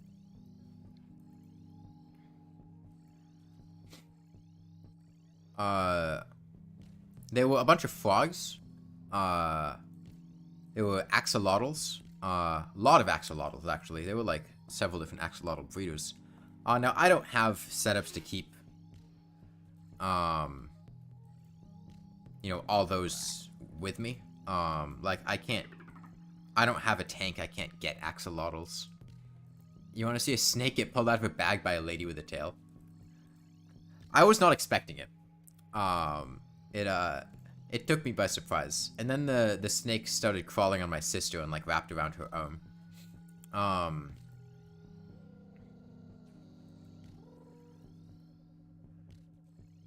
Yeah, I sent pictures of all the different flags and things in the small talk channel. Yeah, there was another lady who was selling a bunch of arthropods and insects, and I asked her like, "Hey, you got any millipedes?" And she was like, "Oh yeah, I had some millipedes yesterday, but we already sold them." And then she's like, "Where do you live?" And then I ended up living like 3 hours away, so like I couldn't come to a shop at another time to buy millipedes. And then she's just like, "Oh yeah, well I get most of my millipedes on eBay. If you just look on eBay, you can find a bunch of millipedes."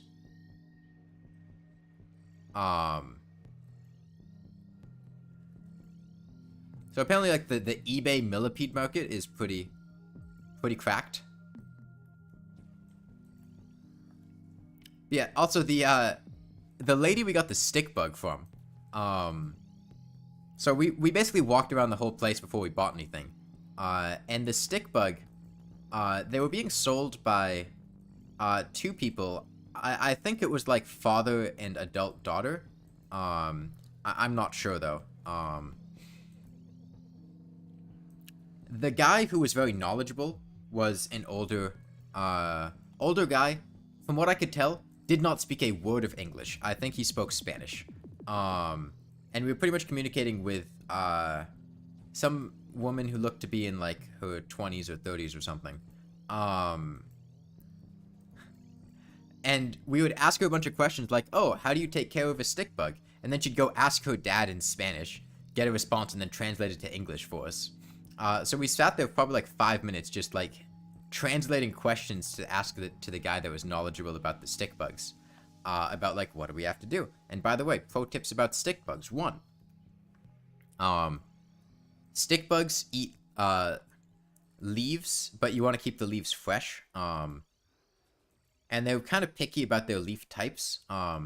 We got a rose bush and a blackberry bush from Home Depot later that day to try to keep them fed. He's been enjoying it. Or she. We're not sure yet. Stick bug dance. That is stick bugs mimicking the wind. Which they do sometimes. That or it's just the stick bug being stressed. I think when it gets stressed, it tries to mimic the wind. They shouldn't dance. If your stick bug is dancing, you're not treating them well.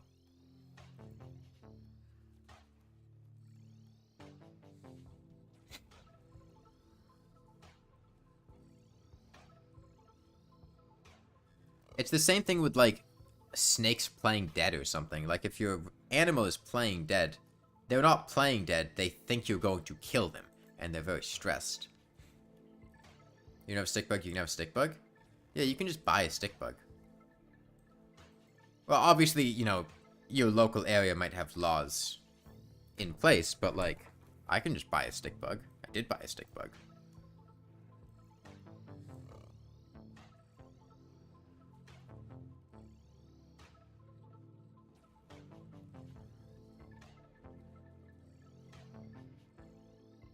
You want to get a snake so badly, but you're worried about your cat?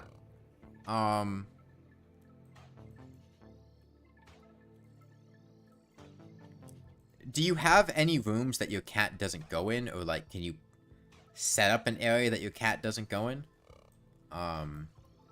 Like, my sister and I keep our reptiles and insects in rooms that the cats don't go in.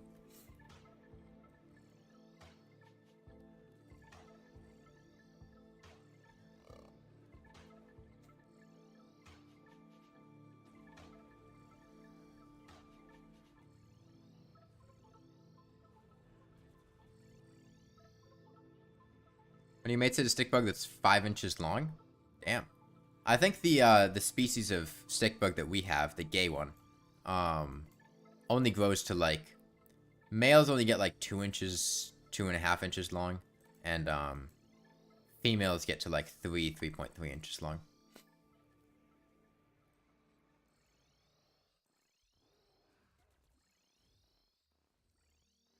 But yeah, so I think the largest species of stick bugs can get to be like a foot long. Gay stick bug's gonna be a nickname for one of the friends. I think it's called like the Sun Gaia stick bug, Sungaya. They're like black with a white stripe down them. At least that's the one we have is the gay stick bug. But yeah, mine. That is big stick energy. 5 inches? Damn. It's been a few days, but it's gonna be monumental once it's over. Yeah. Thank you, Zonix. If you go in a contained area or somewhere like a bathroom. Bathroom's a bad idea. Do not put it in the bathroom. Bathrooms get very humid, and it's difficult to manage temperature and humidity in a bathroom. Don't put reptiles in the bathroom.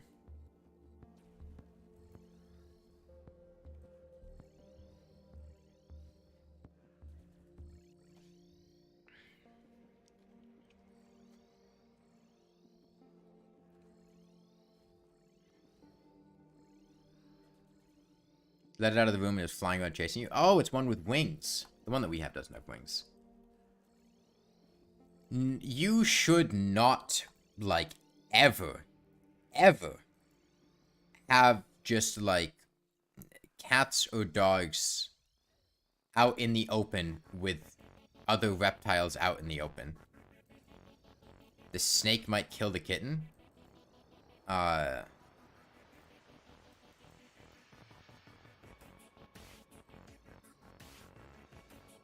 I mean, if the snake is fed, it's not going to be trying to hunt. But, like, you really just shouldn't ever have them out in the same space. They're going to hurt each other.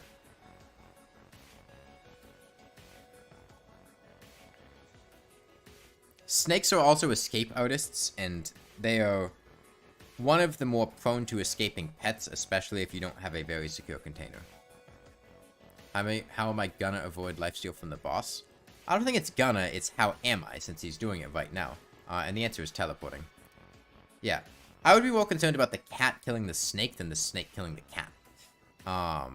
Unless the snake is venomous, in which case, why are you keeping a venomous snake?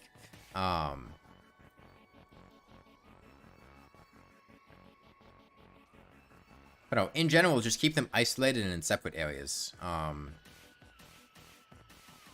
The two shouldn't interact.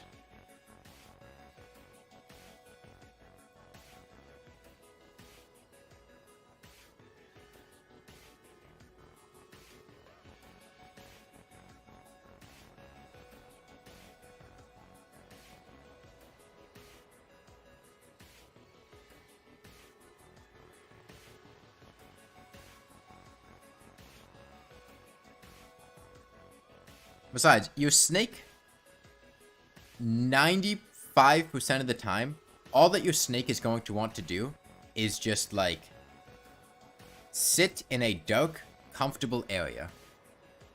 You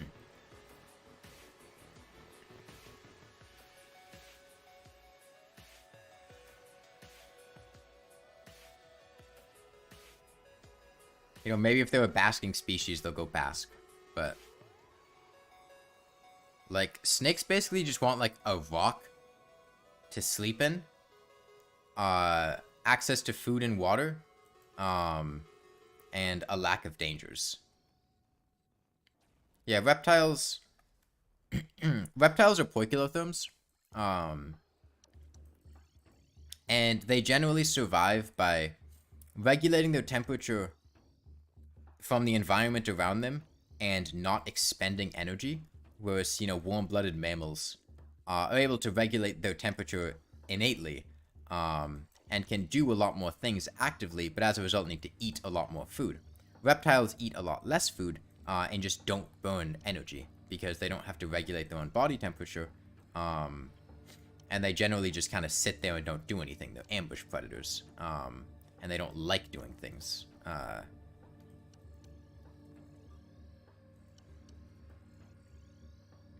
So the happiest your snake is going to be is you leaving it alone in a comfortable area where it can feel safe. The snake doesn't care if its enclosure looks aesthetically pleasing to you. The snake doesn't care. The snake actually would probably prefer it if it wasn't on display, but the snake doesn't want to be out in the open on a pedestal for everything to see it and for it to see everything. The snake just wants to be somewhere it feels safe. Don't most snakes eat like once per month? It depends on the species of snake.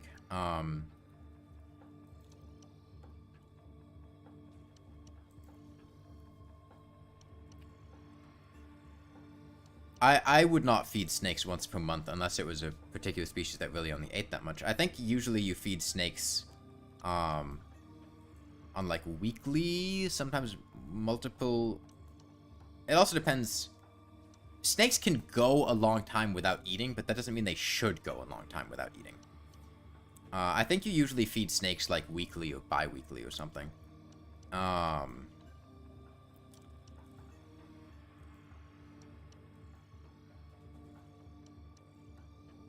If they will eat. I mean, they won't always eat. But again, I don't keep a snake, so I'm not intimately familiar with snakeonomics. You don't have a snake yourself, but your mom did and you love to talk about them? I like snakes. One of my favorite snakes are the egg-eating snakes. I like egg-eating snakes a lot. Because one, they eat eggs. You don't have to worry about keeping frozen mammals for them to eat. And two,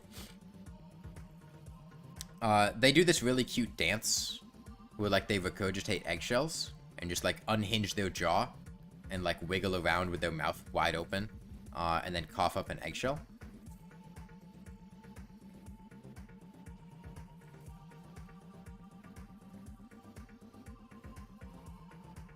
But the problem is egg-eating snakes are difficult to keep if they're not adults because getting small eggs for them to eat is tricky.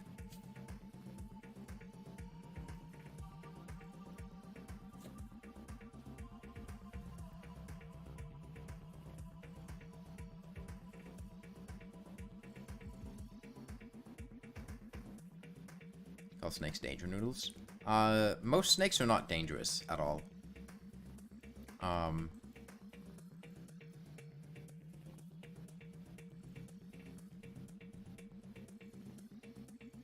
That's one of the reasons I don't like the name Danger Noodle, is it implies that most snakes are dangerous, and the vast majority of snakes are not dangerous. And even venomous snakes, they're really not, like... They're only going to... They don't want to use venom. It takes energy and resources for them to expend venom, especially against something to use in self-defense rather than hunting. They don't want to bite you.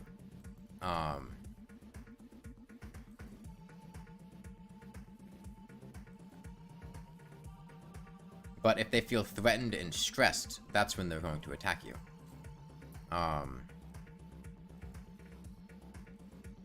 So if you leave them alone, they'll more than likely leave you alone.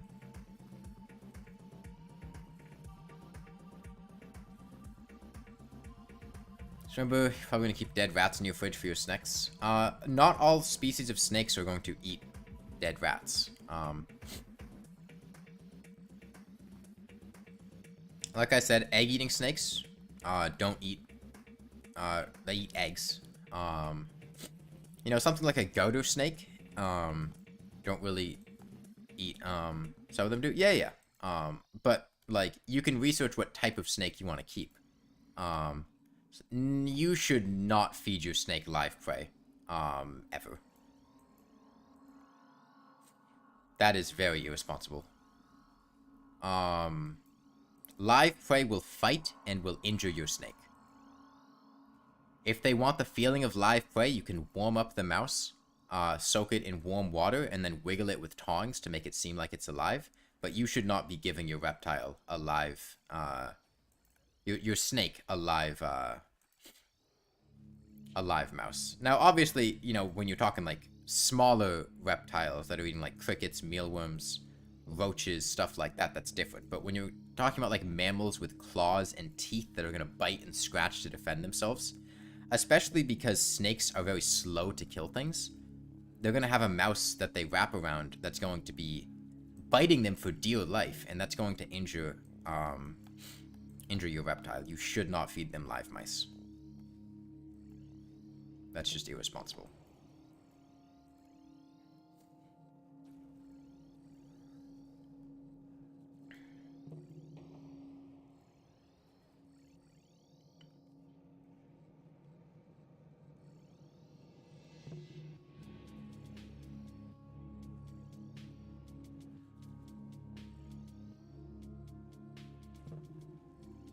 Yeah, you could buy live mice at the Reptile Expo. Small live mice were 80 cents. I think the larger adult mice were maybe like $2 or $3. Yeah, you could just walk out of there with a mouse for 80 cents.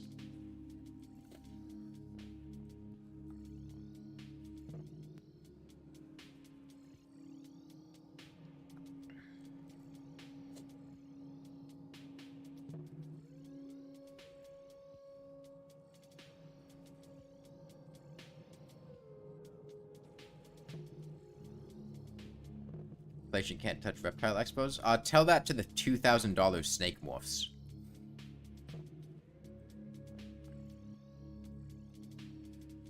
Did you know if you get a rat for a pet, you should actually get 2 rats? What, for socialization purposes?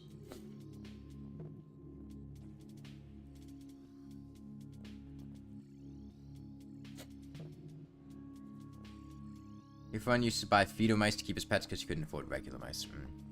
Yeah, it's similar with, if you ever get Gouda snakes are social.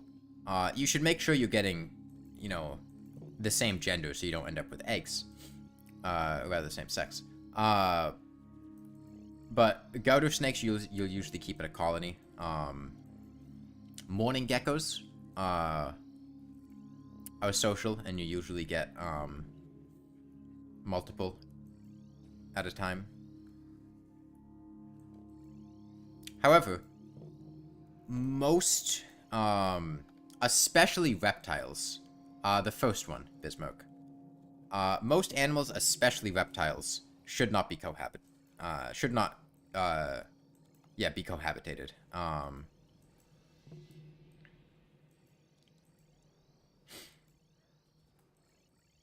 There are a couple exceptions, like the gouter snakes and mourning geckos, like I said, but most lizard species are not social and will just fight and stress each other out. And same thing with snakes.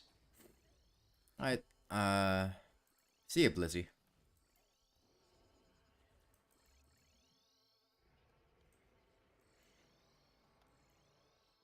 Beta fish are the opposite. Yeah, I mean, most animals are, I think. Outside of when they're looking for mates, or possibly raising young. I mean, a lot of reptiles won't even raise their young. A lot of reptiles, if they're there when their eggs hatch, will just eat their young. That's not uncommon.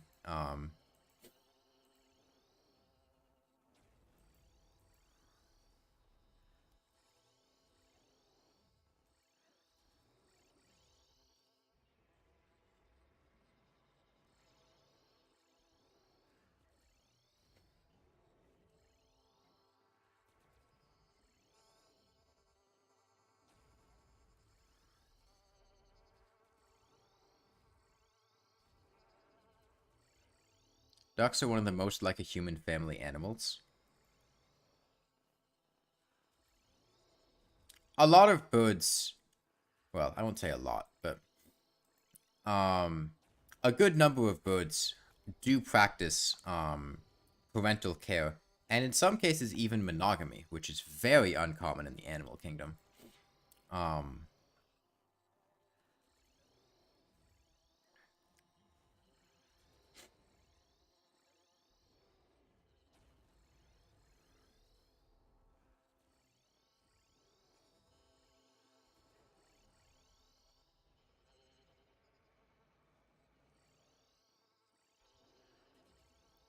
okay, don't knock it until you try it, Sharktails.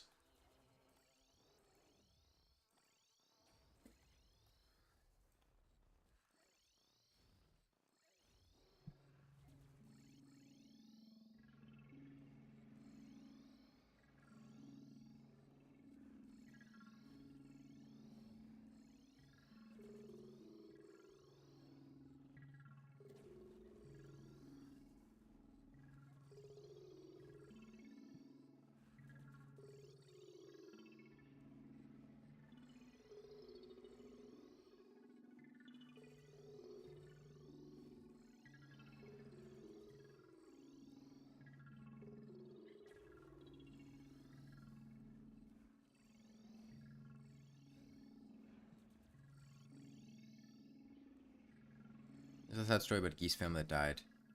That left.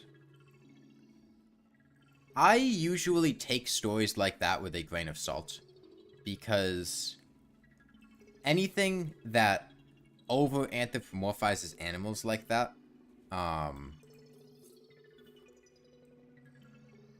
inclined to assume they're stretching the truth in some way. Like,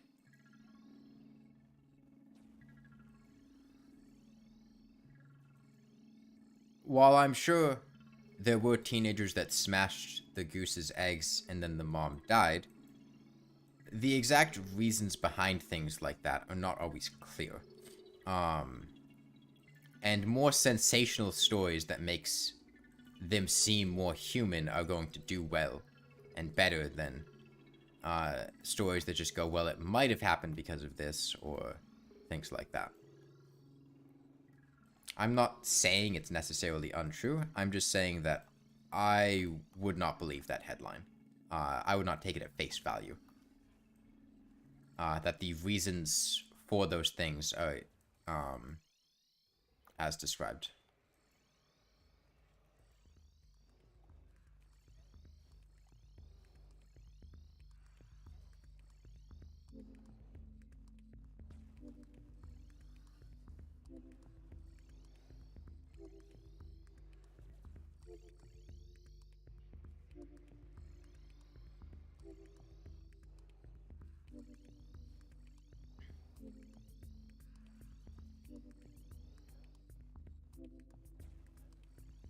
there are many stories like that. Well, I haven't read any of them, so I can't really comment on them.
All right, another hour or so, and we'll be at 160k. And I'll see if I feel like going beyond that this stream. Or if I just want to pause and do the last 5k later.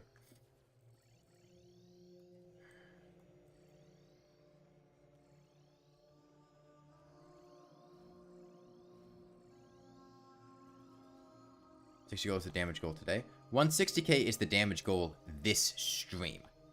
155k is the goal for the day.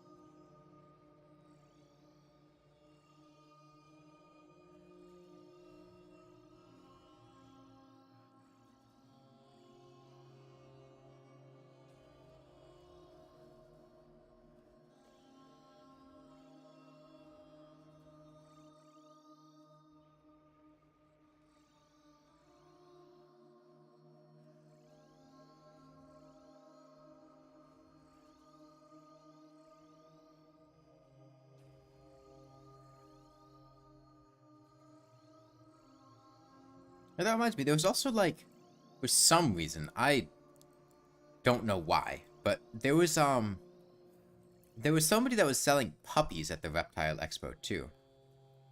There were 3 like, I think like pit bull puppies that were being sold for like $300 each. I don't know why. I don't think that's the environment for those puppies to be in.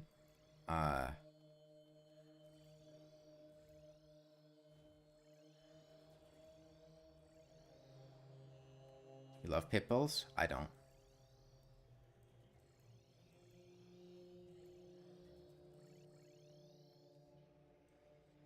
Snake dinner? Yeah, true. $300 gourmet meal for the snake.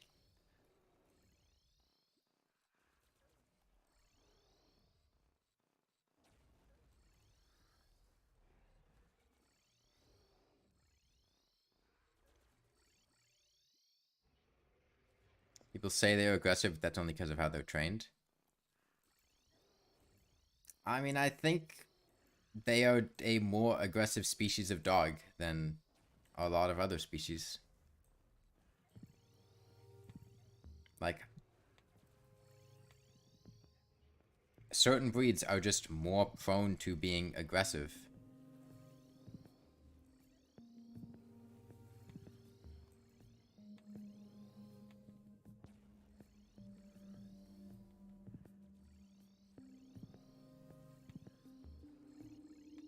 And obviously you're going to get individual variation. Depends on the pit bull. I mean, yeah, but like as a whole, it's a more aggressive breed, and people a lot of people's issues with them are not unfounded. Like, they've had negative experiences, attacks, being barked at, chased, bitten.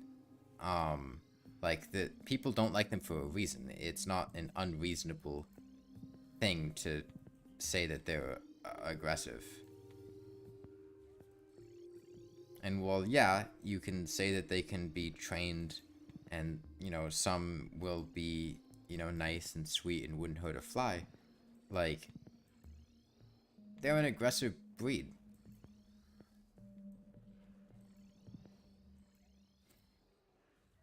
I don't like dogs in general. But of them, pit bulls are probably one of my less liked breeds.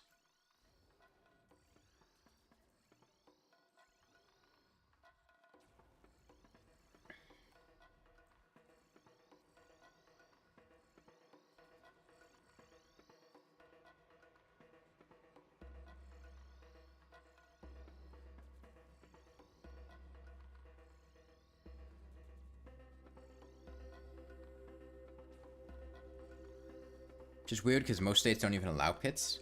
I really wish that restriction also applied to the man that can technically be considered a musician.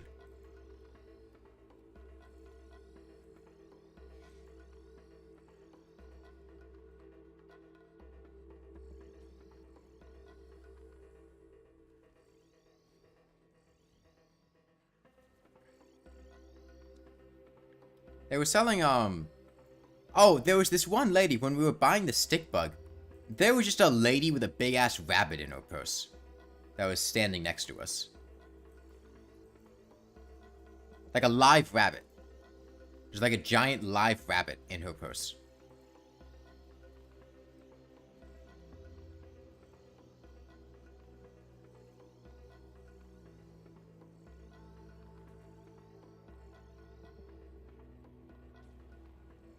Rabbits are adorable. I don't have much of an opinion on rabbits.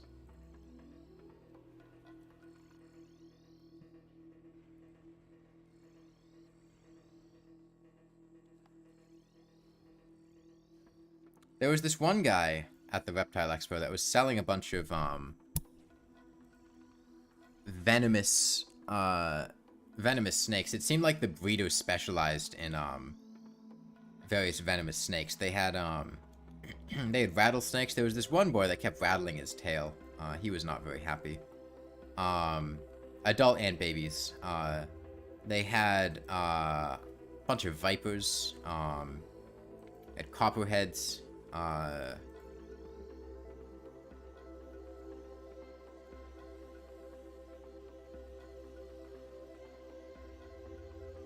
don't understand why you'd want to own a venomous animal? Okay, well, I can think of two main reasons. Not that I necessarily have these reasons, but one, a lot of times venomous snakes will look badass. Like,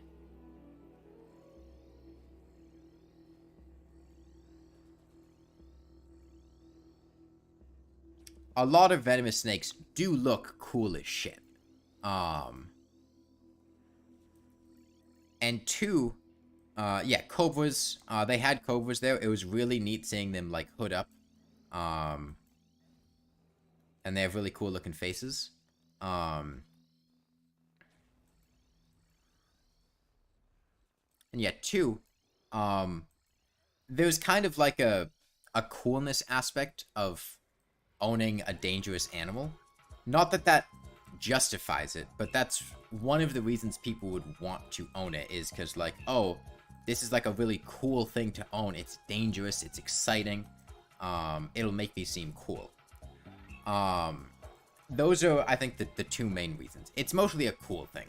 I don't really think there's very many situations in which it's a responsible choice to get a dangerous animal as opposed to a less dangerous one. Now, if you properly have an enclosure that can contain a dangerous breed of snake, something that's very secure, and you are an experienced owner who knows how to prevent them from escaping, knows to avoid handling them, knows how to avoid all things like that, then you could own dangerous species of snakes with not that much risk. Doesn't mean you should, but they can be owned relatively safely by experienced people with secure enclosures.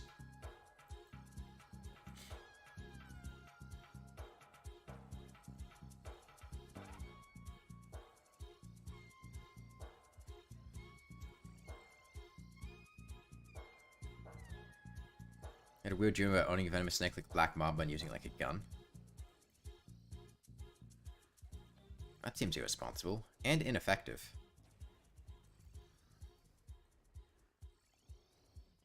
Kind of tough to shoot somebody with a snake gun. Toxic but snake.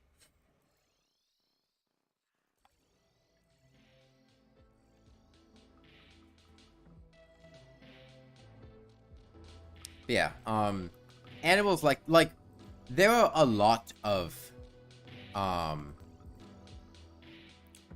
reptiles and arthropods especially.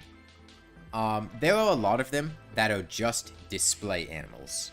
You get them as a pet for the sole purpose of they look cool and they might impress people. Like, you're not going to handle them. You're not going to take them out. You're not going to take them places. You're not going to bond with them. They sit there in their tank. They look cool. You feed them.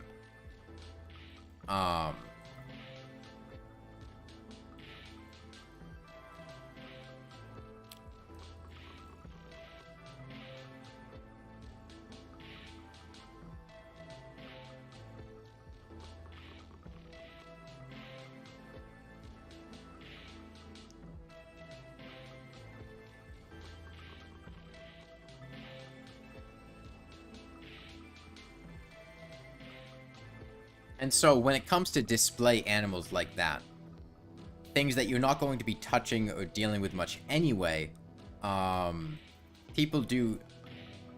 This is still the Rainworld soundtrack. People do still...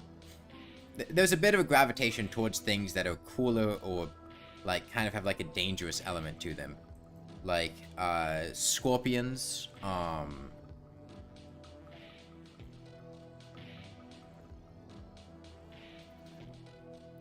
people are generally more interested in giant centipedes than giant millipedes because they're kind of cooler. How's Moonlord treating me? That's fine. But personally, I don't like... With any pet, you always have to be prepared for the possibility that they can escape. And snakes, centipedes, not that you can keep an octopus, but like if you had an octopus or something similar, are very good escape artists. And so, if you're getting a dangerous breed of one of those, you have to be even more concerned about your own safety in the event. Normally, if a snake escapes, you have to be concerned about the snake's safety. If you keep a dangerous breed, you have to be concerned about your safety as well. What's your opinion on Deerclops music? I like it. It's cool. One of the better soundtracks in the game, in my opinion.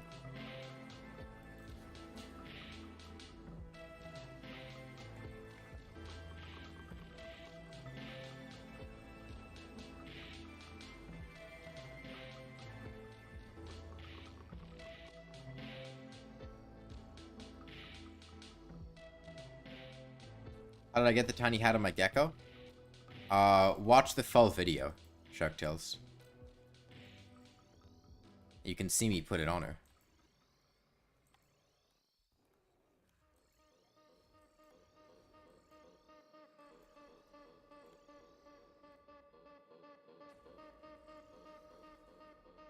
I think Emma Select and Deerclops music are the best.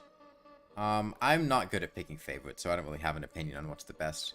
I can only really say which ones I like.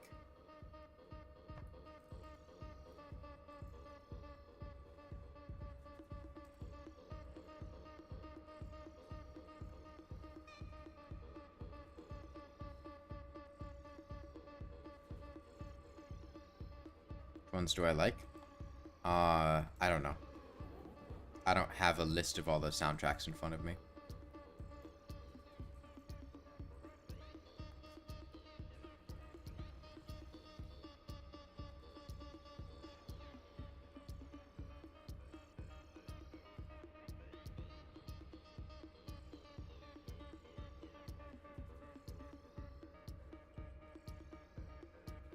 I mean, there's not very much music in Terraria that is just bad. But I'm not really in a position to rank them as, like, liking one more than the other.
Yeah, I think I bought 12 plants yesterday.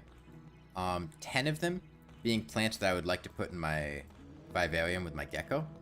And, 2 of them being plants to feed the stick bug.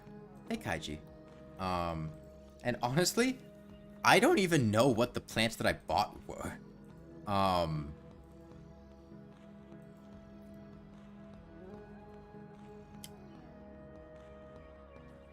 Like, I know I got a creeping fig. I know I got a silver pothos. I know I got 2 bromeliads. And then the rest of them, like, the guy that was selling the plants, I talked with him about them, and, like, I got his recommendation on plants that were sturdy and would thrive in a tropical humid environment and that were non-toxic. But, like, as far as, like, the actual names and things like that, I don't know what I bought. The plant man said they were good. I trust the plant man.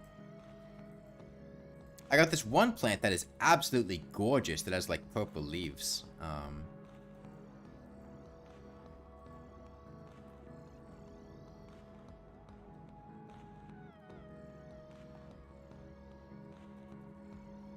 hope they'll survive the quarantining process. They're disinfected, they just have to survive now.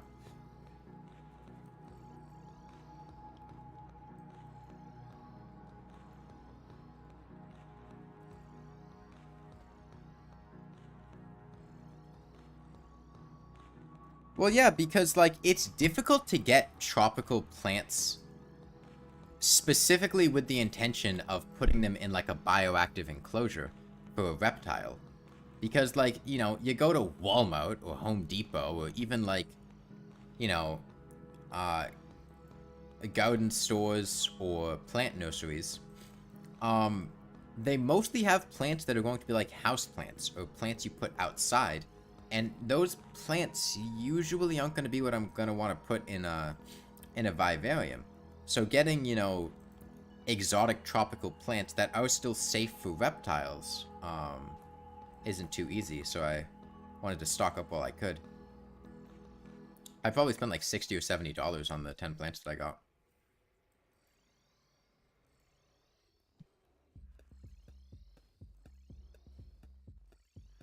I have Plantman's business code. He gave me his business code.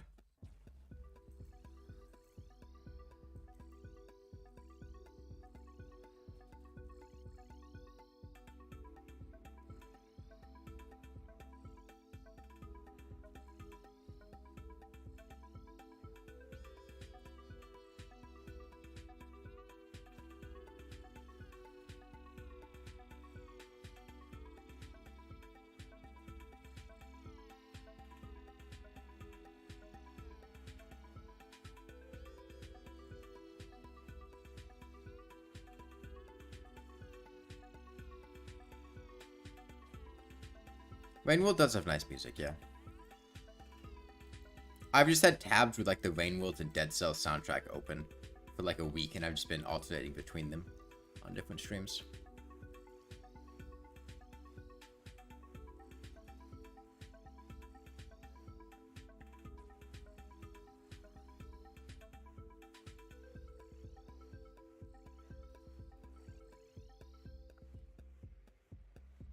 Oh yeah, and I got the hat for my gecko.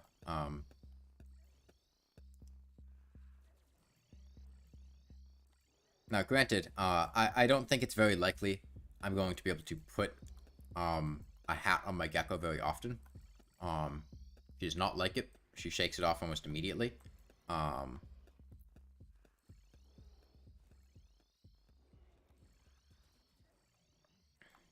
I mean, it was only $4, so. Wait, Shade Citadel one is good. Flows. Like the one or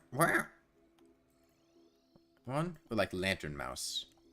I think those are both Shaded Citadel soundtracks.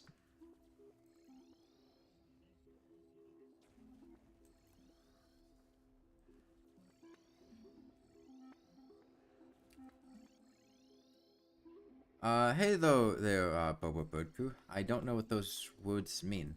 Thanks, Rainworld music up there with Dead Cells and Risk of Rain music. Honestly, I wasn't really a fan of listening to the Risk of Rain soundtrack. I had tried it for 1 or 2 streams, but just didn't really like it. One of the main things that I didn't like about it is the fact that the audio level on the music is all over the place, at least on the YouTube videos. Like, it goes from being almost inaudible to, like, splitting your eardrums. You haven't played Rainworld? Maybe you should try it. It's a very fun game. I would highly recommend it if it's the type of thing that seems like it would interest you. It's not a game you can really compare to other games. It's very unique. And so as a result, I can't say something like, if you liked this game, you'll probably like Rainworld. But they're the videos from the artists or publisher, things. It's the playlist on the guy who made the Risk of Rain 2. Yeah, Chris Dodolo. It has the fucking, like, 2-hour-long album commentary, after the fact.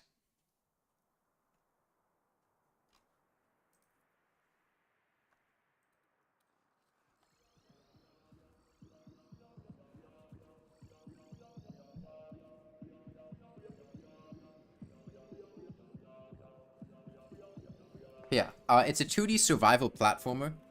There are 2 main things to know. I think 3 main things that you should consider before buying Rainworld that will probably determine whether or not you like the game. The first is that the game is difficult. It is not an easy game.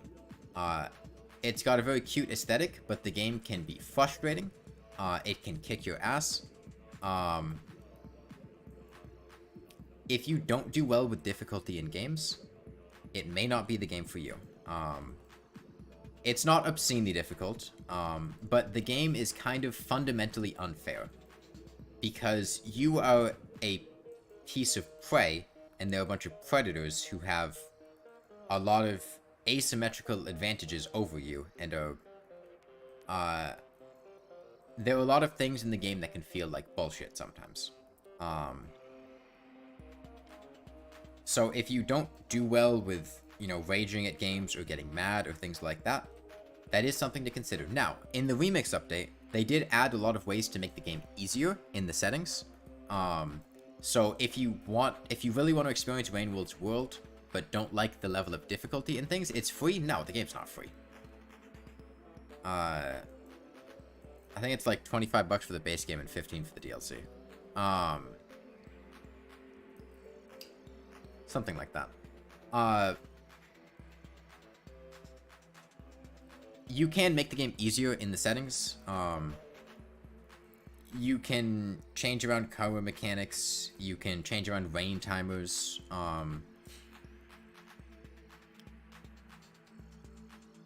But at its core is not an easy game. The second thing is that the game does not tell you very much. And it expects you to go out in the world with very little information and explore. Exploration and, you know, uncovering the secrets of a mysterious world is a big part of the game. Especially on your first playthrough. Not knowing things is a big part of it. But if you're the type of person who doesn't do well with things like that, if you want the game to give you concrete tutorials and descriptions, and you want to know what's going on everywhere and why, it may not be the game for you. You can enable additional tutorials in the Remix menu options. If that's something that you want, I would not recommend it your first time playing, but if you want things like that, you can get them. And the third thing is that it is a 2D platformer game. And you are essentially a creature going out and exploring a new world. That is your primary, like, goal and objective playing the game. Is just exploring this strange new world in a platformer. Yeah, I would recommend not looking up information on things. If that sounds like something you want, then I would recommend trying Rainworld. But if you're not the type of person who likes platformers, if you want something that's action-packed and where, like, you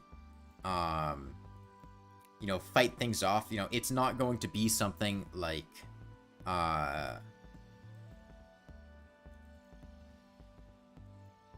Hollow Knight, where, you know, you have a weapon and you're fighting off tons of enemies all over the place, and you're going to be going out and fighting bosses and things. You're not going to be getting gameplay like that. Yeah. But jumping in the plunge with very little information, I think what I told you is like the basic, you know, framework of what you need to know.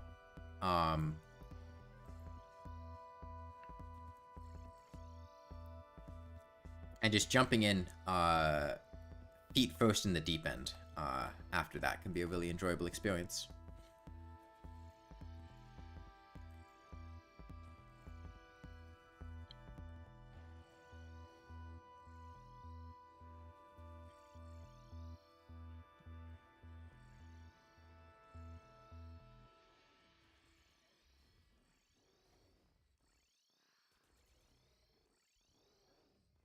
The exploration of fighting for your life? Essentially, yeah. Exploring a world and just trying to survive. Surviving meaning getting food, avoiding predators, finding shelter.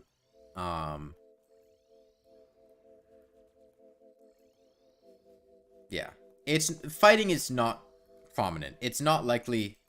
Like, you might try to fight off predators that are imminently trying to attack you, but you're not going to go out of your way to try to fight things off. But, like, if they're attacking you, you might have some kind of thing you can use for self-defense. But usually, evasion and stealth are more effective than actively fighting, because you are greatly outclassed, unless you're familiar with some strategies that make fighting easier.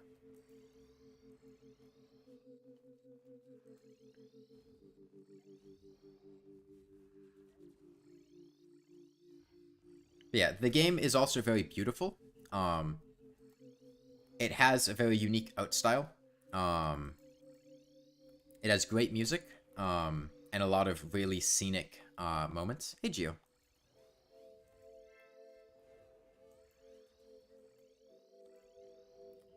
Now, I would recommend, if you're going to get Rainworld, buy the base game.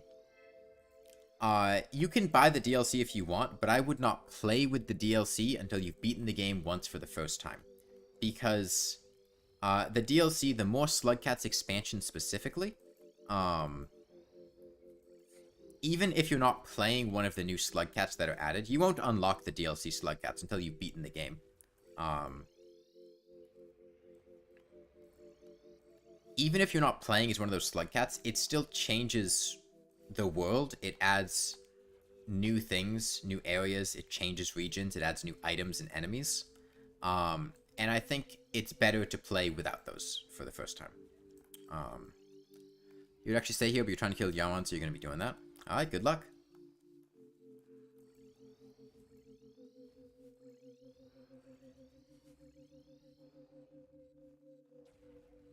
Plus, you wouldn't want to get the DLC without even knowing if you like the base game first. The DLC isn't really going to impact your first playthrough very much. What the DLC gives you are multiple new Slugcat campaigns, which come with a lot of new stories and regions and things like that.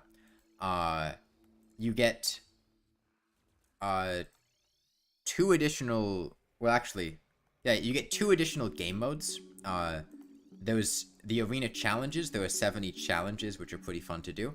And you also get expedition mode, which essentially puts you in a state where you have a couple of objectives to go complete in the world, but there's permadeath if you die too many times.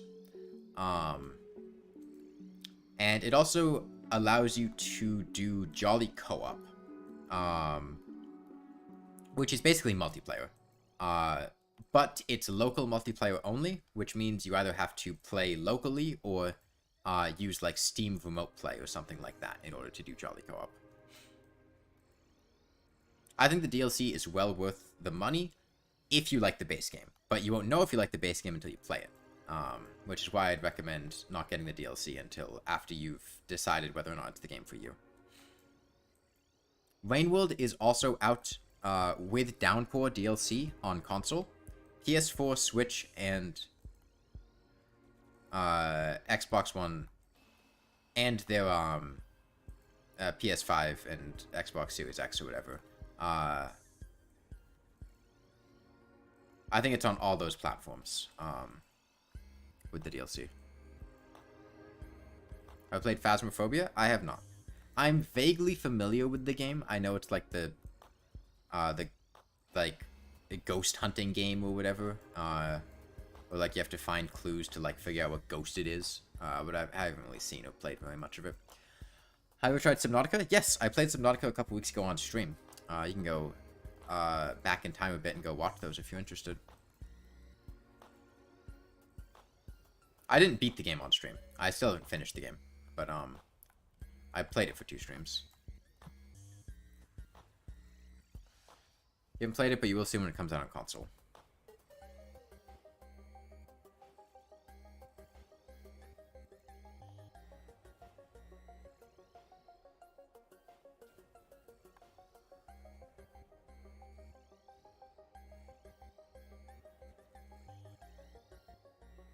Wait until you reach the more creepy areas. Don't spoil things. Don't. But yeah, Subnautica is a very interesting vibe, but Subnautica is really the type of world where I don't want to know there are more creepy areas. I want to find the more creepy areas and do it organically, right? I haven't finished Subnautica. I don't really want to talk about the things in Subnautica that I haven't done yet, because it'll probably spoil the experience and the fun of doing them. I need a Pantheon 5 on a dance pad? Fuck no.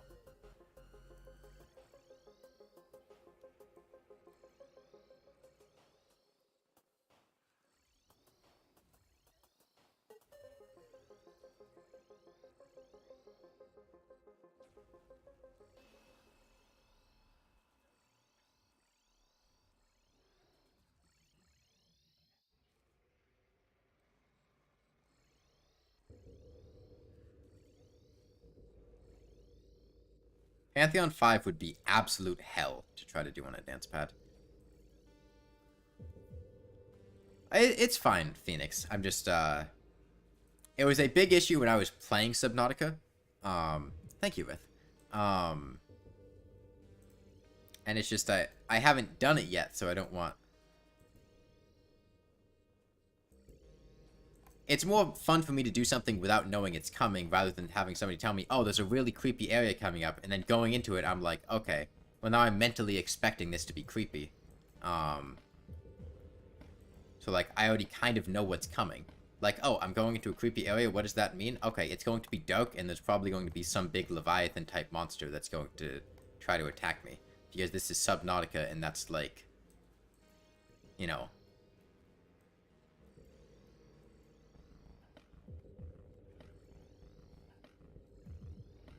So it's nice not, having things like that. It's a big issue when I try any new game on stream. Yeah. And there's not really a good solution, because, I either have to not interact with chat, or, just have the game spoiled.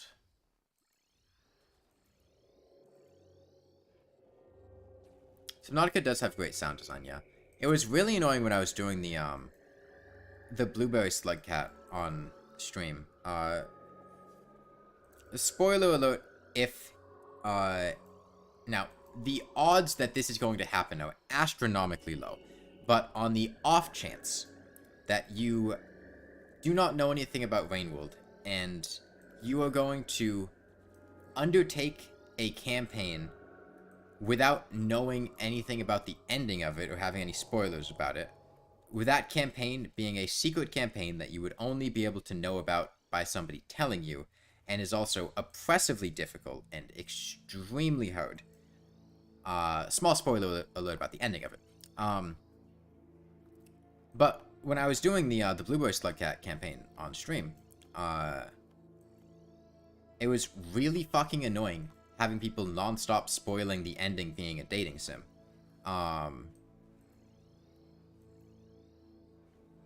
Because it was really just killing my motivation to try to play it when everybody would just come in and be like, oh, have you gotten to the, like, this thing yet? Or, you know what's at the end of this? It's this. Like, no, I don't know what's at the end of it. That's why I'm beating it. That's why I'm trying to do it. I'm literally the first person to be doing this. At least without using, like, dev tools.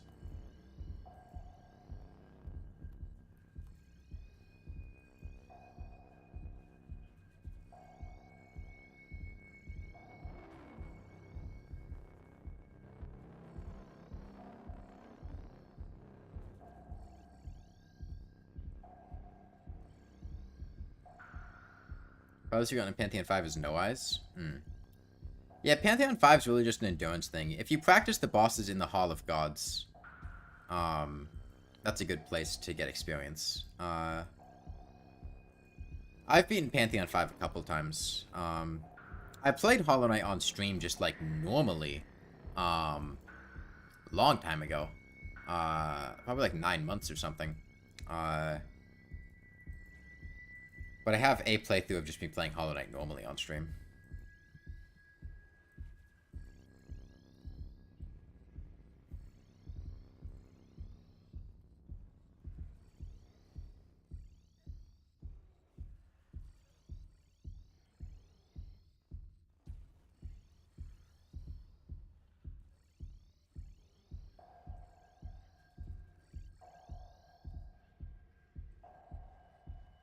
I would advise, though, if you are playing Rainworld, somebody did not do this in my Discord server, and as a result,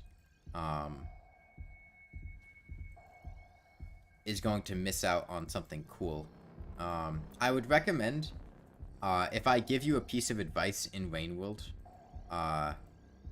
following it's usually a good idea.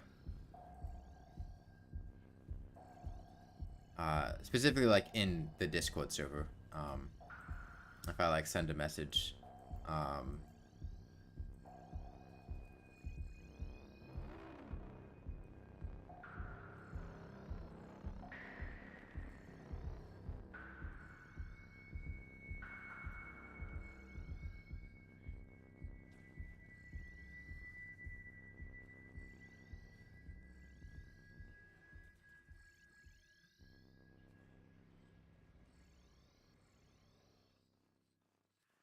okay. 5:41 to go. So I'm relatively decent at Rainworld. Yeah. That, and I know a lot of the, secrets and interesting things in the world. And might be trying to guide you to something, without telling you what it is, so you can experience it.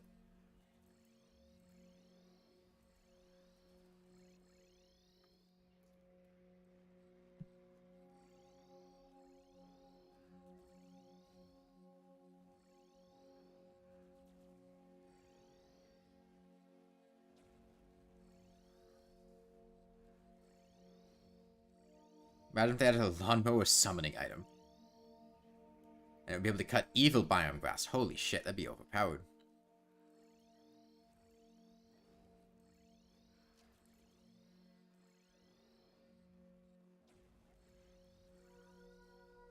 How did I beat the twins with the lawnmower?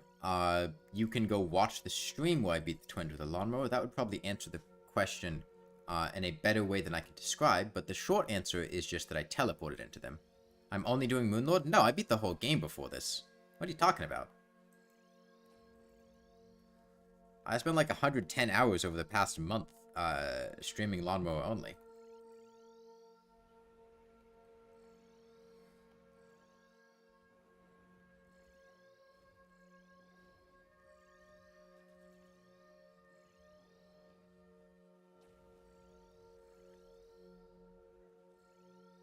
I would not be doing Moonlord just on his own. The only reason I'm doing Moonlord is to finish the whole run.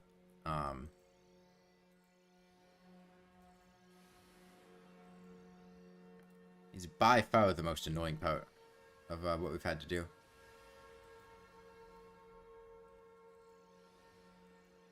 How did I do it before they despawned? This is the don't dig up seed. On this seed, time limits do not exist. You can fight bosses indefinitely. Is this the 10k subscriber special? No, the 10k subscriber special is me doing a cooking stream. I hit 10k subscribers in the middle of this.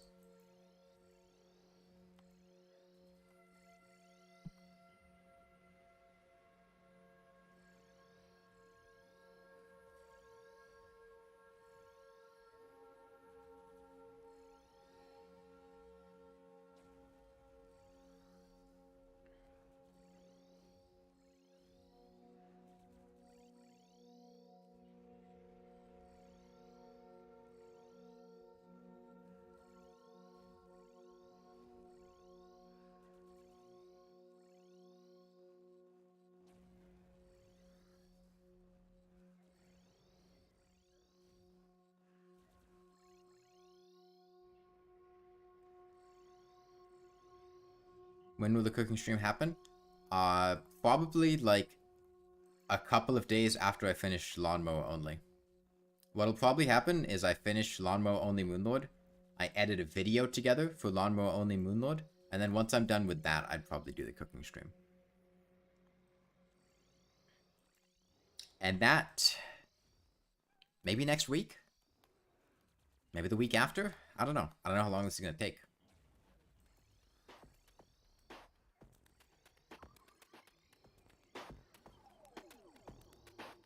What'll I cook? I'm gonna make a chicken pot pie.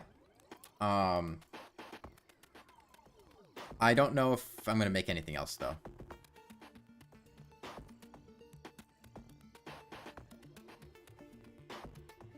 What do I think of bullet hell games? Overall, not a huge fan of bullet hell games.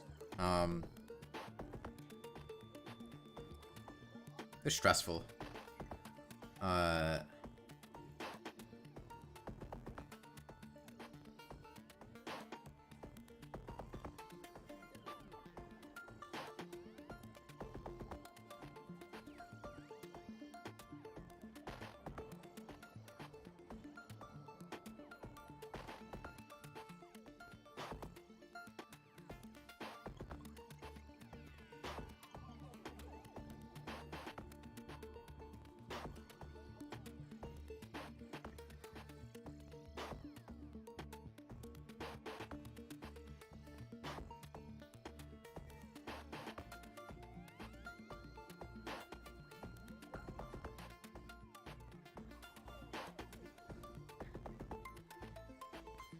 Yeah. I should be done with his hands tomorrow. Moonlord's gonna die of exhaustion soon. Yeah, at the rate we're dealing damage, tomorrow should be finished with hands. And then we'll see. That will give us a good gauge of how bad the rest of this is gonna be. Because, we'll get to see how much damage we can deal to the top eye. And hopefully it's not abysmal. I don't know whether it will be or not. Can't imagine doing the same monotonous thing for over, what, like 40-ish hours now? I don't believe in time. Time's not real. Can I just try it right now? I'd have to rewire the teleporter shark tails. And then it would be a waste of time. Because I'd have to, like, rewire the teleporter to attack the top eye. And then I'd have to wire it back again to attack the other hands. Daytime Empress of Light next. It is not humanly possible to do the Daytime Empress of Light with a lawnmower. We theorized that it might be possible to do the Daytime Empress of Light tool assisted. I think you could theoretically deal damage to her without getting hit, and if you paused time, you could probably, after like hundreds of hours running like a macro for movements, probably kill the Empress of Light with a lawnmower, but it would be obscenely time consuming, and even then I'm still not positive it could be done.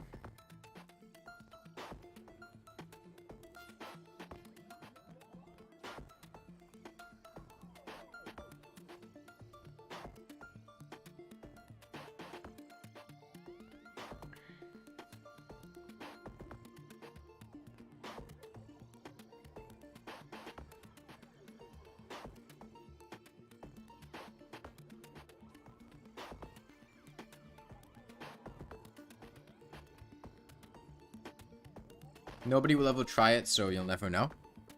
I would be shocked if anybody tried it.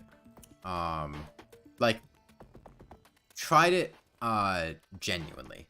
With the intention of trying to finish it.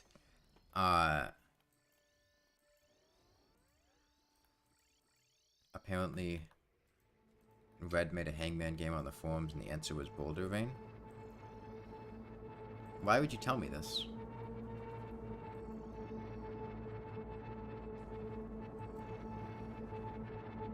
I guess that's cool. Is that a 1.4.5 spoiler? If it is, go fuck yourself. If not, I guess that's cool.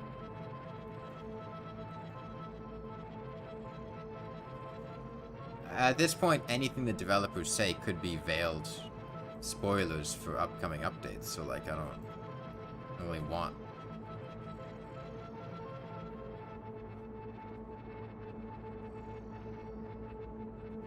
I plan to play mods other than Calamity. There's like Starlight River. Okay, well in general, I don't want information like that, because I would take that as a potential spoiler about something they want to or might add to the game. Because that seems exactly like something that Red would do.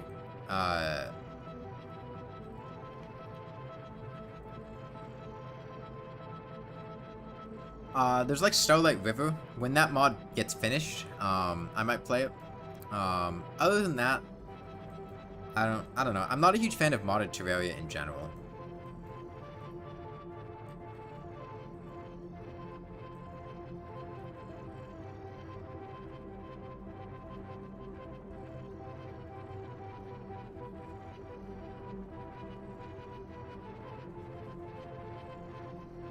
Yeah, Red does a lot of things. Making a Hangman game on the forum seems like exactly the sort of way he would do a sneak peek preview of something they're adding. Starlight is out. It's not finished. The mod's in, like, beta. Just because it's been, like, just because it's publicly available doesn't mean it's done. Ultra Kill is a game that's, like, out and you can buy. It's not done, though. It's still being updated. The story's still ongoing. Starlight River doesn't have all the content added to it yet. It's not done. I don't want to play it until it's done.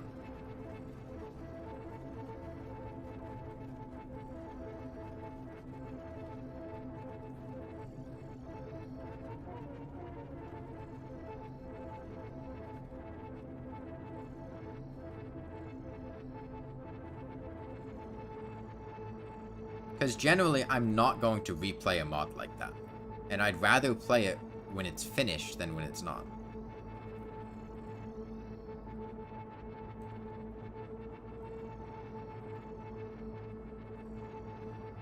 Similarly, I was talking with C the other day. I might replay Calamity mod when it's finished. Because Calamity is working on, like, finalizing the mod. And maybe at that point I'll replay it, but until then, I don't really have any interest in it.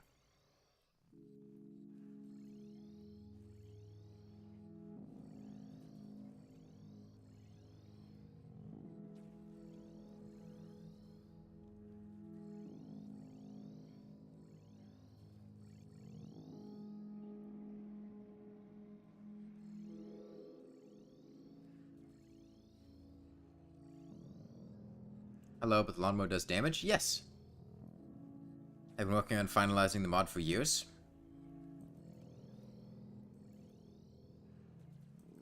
Yeah, well, maybe the day will come.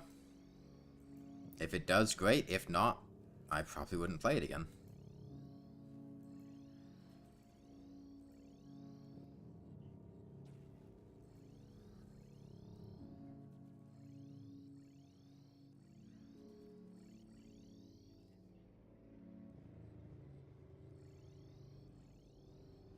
Thanks, Treetop.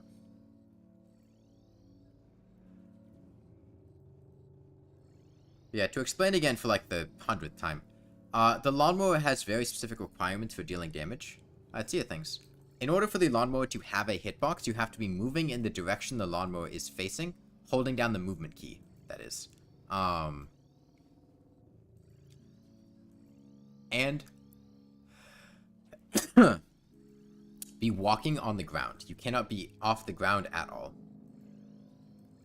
And once you do that, the Lawnmower will have a tiny hitbox where that blade is spinning.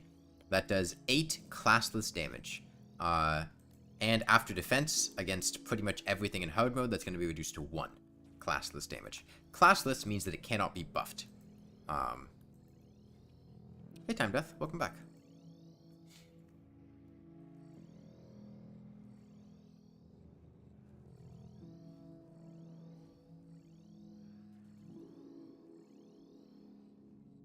I'm not going to kill his hands until his top eye is about ready to pop.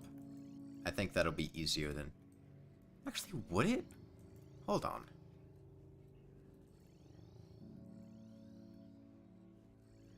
Would 2 synchronized... I should try Flare Gun only Terraria next? I did Flare Gun only Terraria 3 years ago.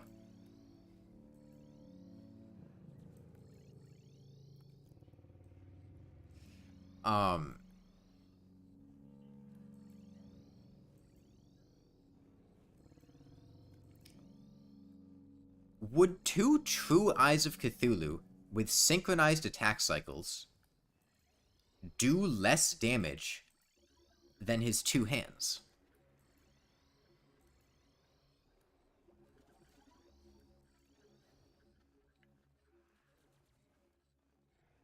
Their phantasmal eyes do the same amount of damage. The death rays from the true Eyes of Cthulhu can't hit me, because they can't go through blocks. So it would basically be asking the question, and with synchronized attack cycles, it's basically the same thing as just having one true Eye of Cthulhu. Does one true Eye of Cthulhu deal less average damage with its phantasmal spheres than both of the Moonlord's hands? Because everything else will probably play out to be the same. I don't know the answer, but it might be worth considering. Because the top eye basically does nothing. The hands are like the only thing dealing damage to me here. The top eye shoots out a laser, which is very easy to dodge, and occasionally shoots out bolts that do next to no damage. Pretty much all of the damage here is coming from the hands. Classless should get damage boost from damage types that just damage without classes, and should have flasks be able to be equipped. Well, unfortunately they can't.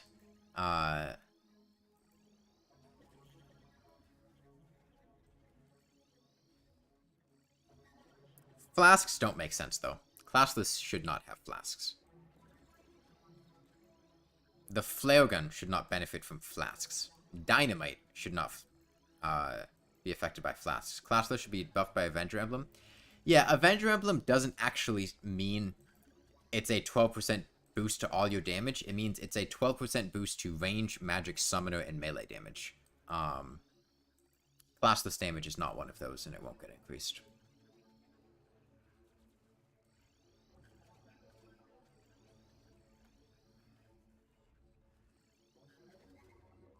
At least as far as I can tell. I haven't done, like, super extensive testing, but everything that I've done between the flare gun, lawnmower, dynamite, and all of that has indicated that it can't be increased in any way. Should still... No, dynamite shouldn't be affected by flasks. No.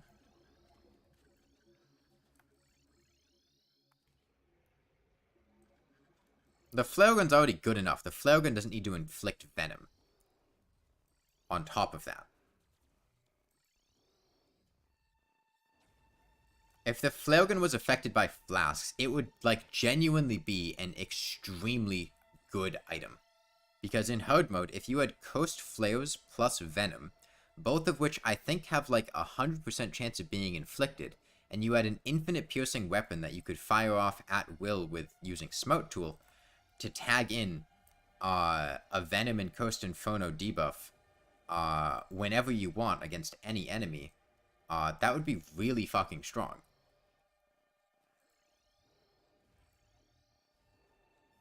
Move classless and give bombs to Ranger? No, I don't think they... Like, I don't think classless damage is a problem.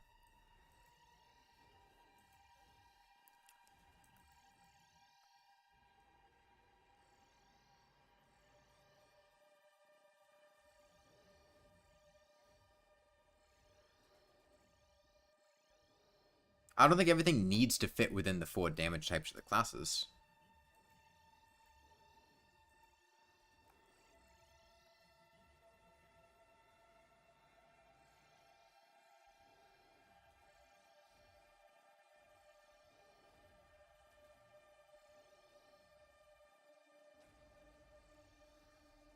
Besides, explosives are classless damage. Like the item explosives that you set off with a trap. Other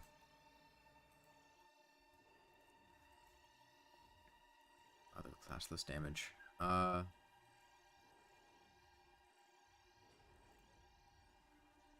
Should be a little more available, like some kind of new weapon type. No, I don't think classless damage needs to be changed. I think classless damage is perfectly fine as is. I don't think it needs to be reworked. I don't think you need to have a new damage type that has its own buffs and armor sets and things like that. I think it's fine to just say there are certain items that do damage that don't fit within the 4 class types, and those are just fine. It sucks, though. It's supposed to suck. They're not supposed to be weapons. The lawnmower is not supposed to be a weapon. The flare gun is not supposed to be a weapon. Bombs and dynamite are not supposed to be weapons. They're either there as, like, novelty jokes, or they're tools that happen to deal damage. Like, the flare gun is a lighting source that happens to deal damage. Bombs are a mining tool that happen to deal damage. Same with dynamite.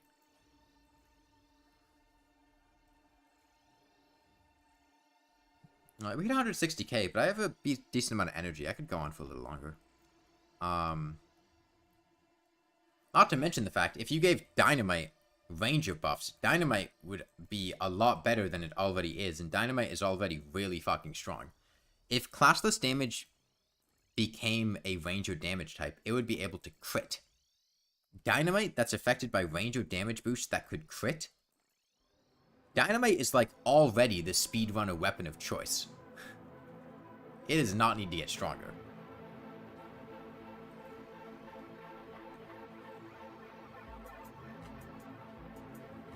$160k, not 16k, but yeah.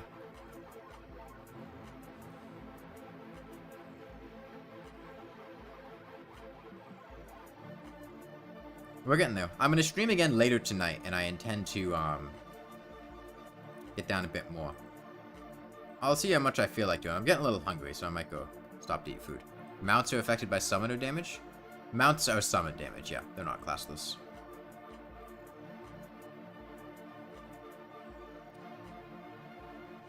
I think certain accessories might deal classless damage, though. I'm not positive on that. I forget what, like, the Spore Sac and Volatile Gelatin deal. But Gut Instinct says classless.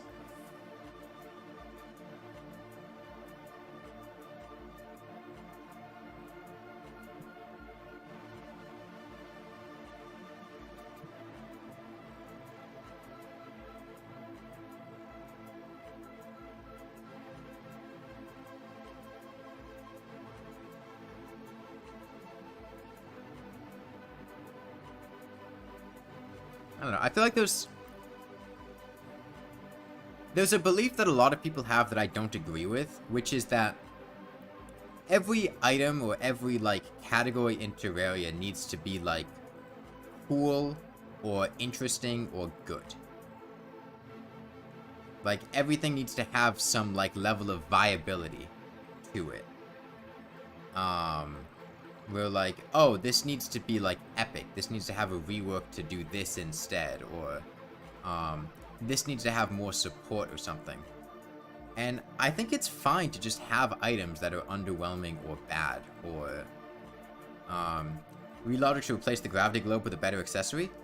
They did. But instead of replacing it, they just added 2 more. Before 1.4, the Moonlord's expert drop was just the gravity globe, and the gravity globe was also way worse than it currently is. They added the celestial starboard. Actually, I think this is fish looking eye too. But the starboard was basically the gravity globe's replacement. It just, instead of replacing it, it drops alongside it. The gravity globe is basically just free money.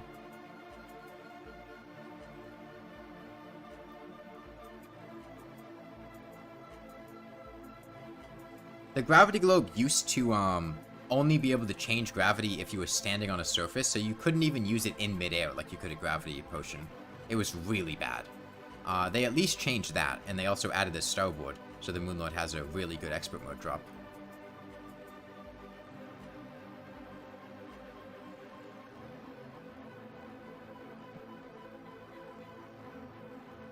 Yeah. Remember that the Moonlord has 3 expert mode drops, whereas most bosses only have 1. So the fact that one of them kind of sucks is not terribly important.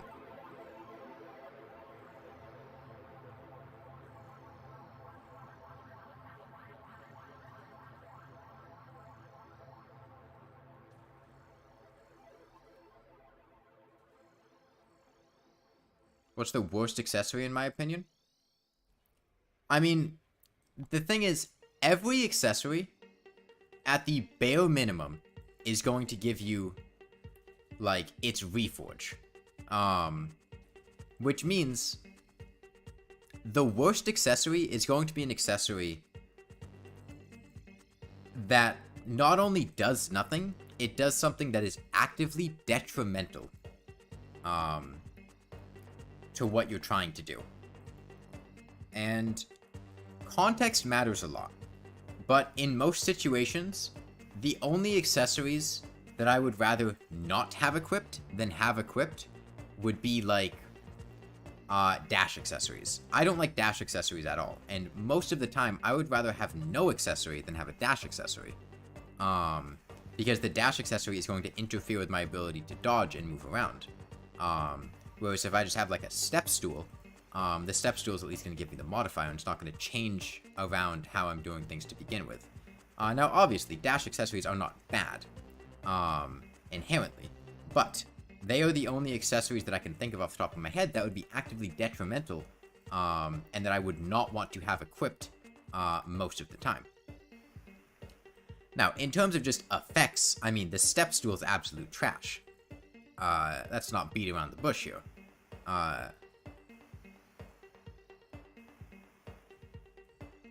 It's just, like, genuinely, actually useless. The only thing it can kind of do is be used as a thing in the Hand of Creation. And even then, it's by far the most annoying part of getting the Hand of Creation, because you always forget that it's in there. But the step stool is not going to interfere with my ability to do other things.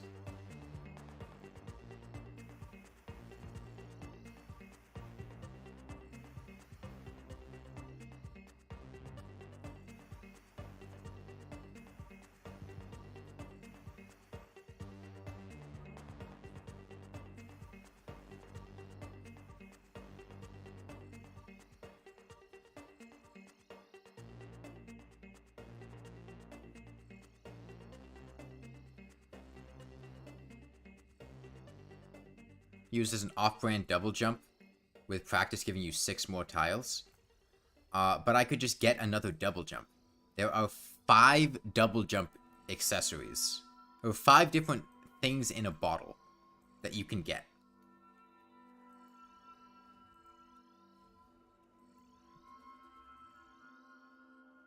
Unless you mean the step stool. I was talking about dash accessories. In which case... Bro, no.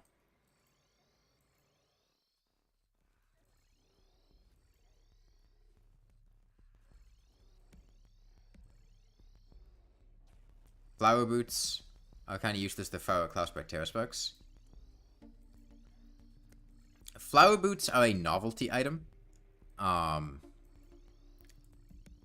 they do grow grass, which can be used to harvest bait. It's not nearly as effective as it used to be with the flare gun, but it can still be used to decent effect in the jungle to farm bait. Oh, hey, Zenith.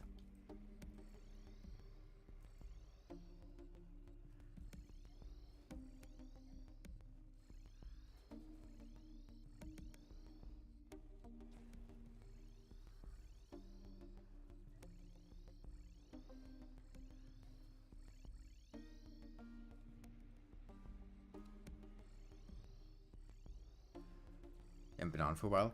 Yeah, you were the person who played with us during the second round of multiplayer worlds and had your death count like spiral out of control, right?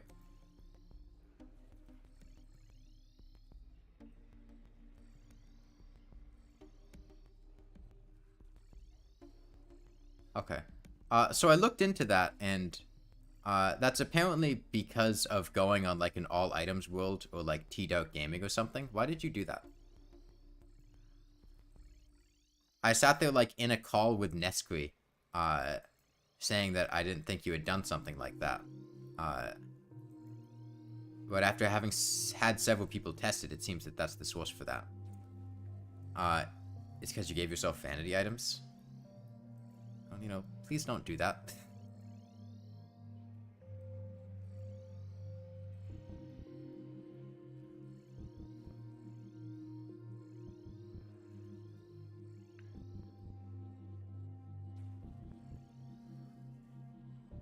Nesri and I spent like several hours trying to figure out what it was.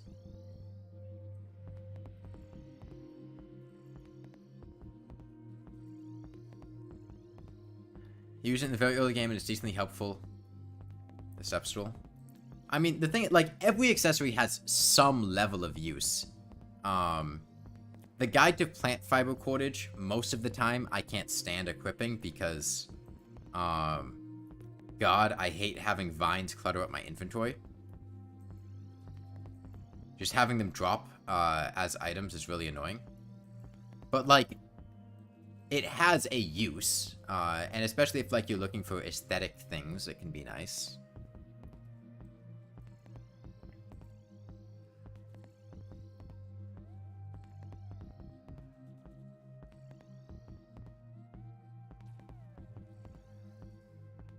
It's free 4 defense. Yeah.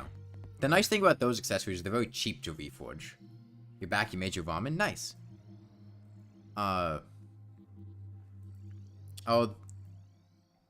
The step stool is not even... I liked the step stool a lot more before 1.4.4, because before 1.4.4, it was worth more money, so if you found a step stool, you could sell it for, like, a gold. Whereas now you only get, like... something in the realm of silver for a step stool.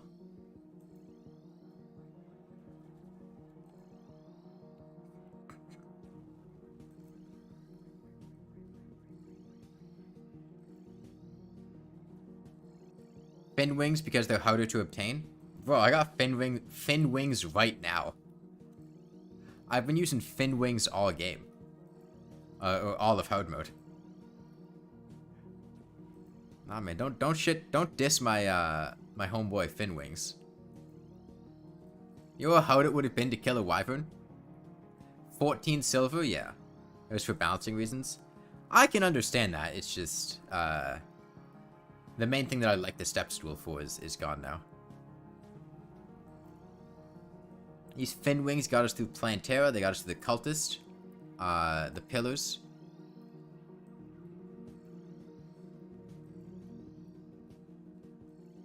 Mostly just because the idea of killing a wyvern seemed abysmal, and then once I was in a position where I could have gotten, like, leaf wings or steampunk wings, I just didn't think it was worth the money, because I already had these reforged rewarding, and I didn't have the cash to get those.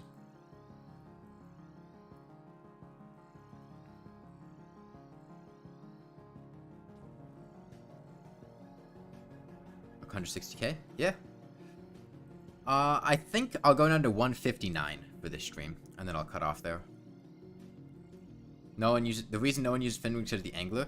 The reason no one uses fin wings is because they are early hard mode wings that are not consistent to obtain, and are much more difficult to try to get than, like, any other hard mode wing.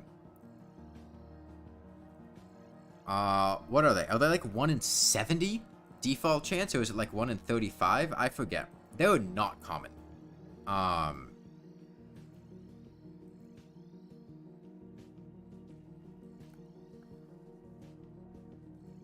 They're only accessible once you're in hard mode. And you just have to spend a bunch of time doing fishing quests when it's much easier to just get other wings. And they're only equivalent to fairy, ice, and harpy wings. Like, they're an early hard mode wing. If they were equivalent to, like, a better wing tier, like the post-mech tier, maybe more people would use them. But, like, even after one mech boss, you could just buy a jetpack if you really wanted wings.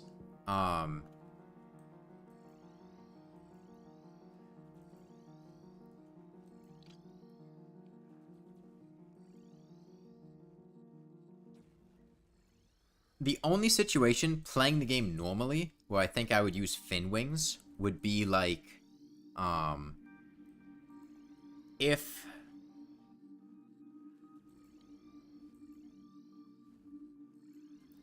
I was playing casually and doing a lot of fishing quests, and early in hard mode I happened to get them by chance. But, like, one of the first things I do in hard mode, usually, especially if I'm playing slowly, is get wings. And, like, by the time I get wings, I'm going... the fin wings are going to be useless. Maybe in multiplayer, if you have a day where fin wings happen to be the quest reward, and you could get multiple people to go fish and get fin wings, but, like, it'd be complete chance to have that happen. It would not be likely at all.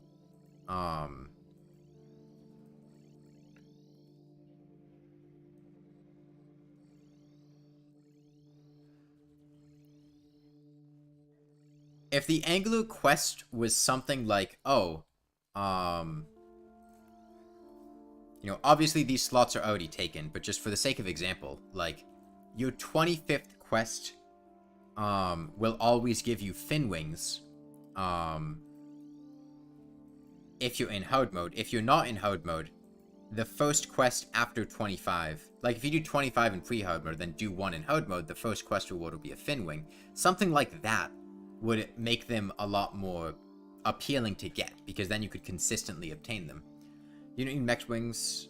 Bundle of balloons with fog gear for fall damage reduction. That's already way more than you need. All you need is, like, a gravitation potion. Gravitation potion alone solos, like, the twins in Skeletron Prime.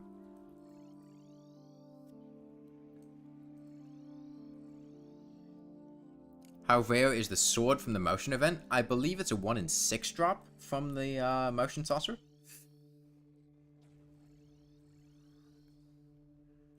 Either 1 in 6 or 1 in 7. A lot of the motion saucer's drops got moved to other things in the event, so the other motion saucer drops, I think they should be purchasable, and anglers should sell basic bait.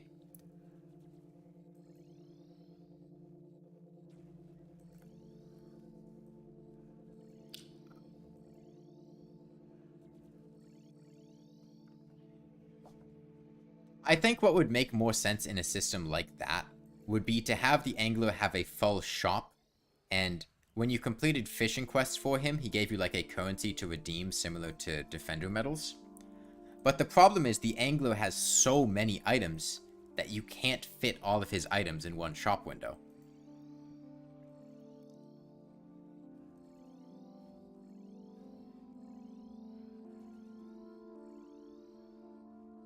The other thing is, the random element of it is kind of a big part of fishing, is just the randomness.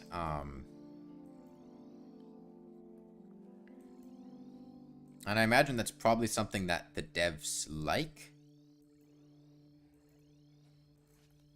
You get the random catch, crates have random pools, you get random quest rewards from the angler. It'd be cool, they could do what they did with the painter. Took you 8 motion events with an average of 3 saucers per event to get it. Damn, that's unlucky.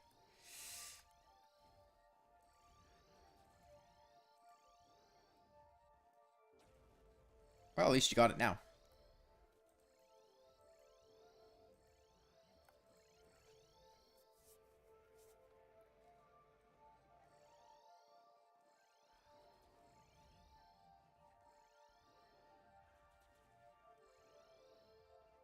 It's worth it for the Zenith. I feel like for me personally, the Zenith was something that I got once. And I already had all of the materials to make the Zenith on hand. So I didn't really have to grind for it. And then after that, I had never had interest in making another one. I just gave it to, like, one endgame character. And that's usually the character that I'll use for a lot of things. Like, it's really nice for just being able to melt anything, but I don't usually play post-game. Influx Waver is bland and bad because of the new Terraria. You mean the new Terrorblade, I mean? I assume? Yeah, the Terrorblade kind of makes the other post-Plantera swords much less appealing. The only other sword before the Pillars that I would consider to really hold up against the Terrorblade well is, like, the Flying Dragon, which is the one from Betsy. That thing kicks ass. You know, the Horseman's Blade is fine, but, like, it was janky to begin with. And, you know, they nerfed the statue things. Like, it's just janky. And inconvenient to use a lot of the time. The Influx Waver,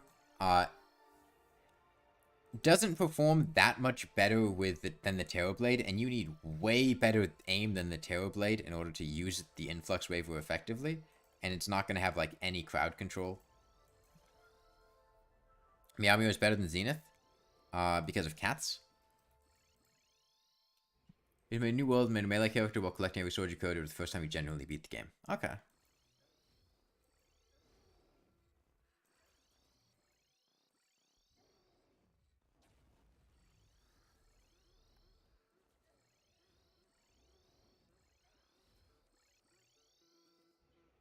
Okay, so we'll have done 6,000 damage this stream, which is pretty solid.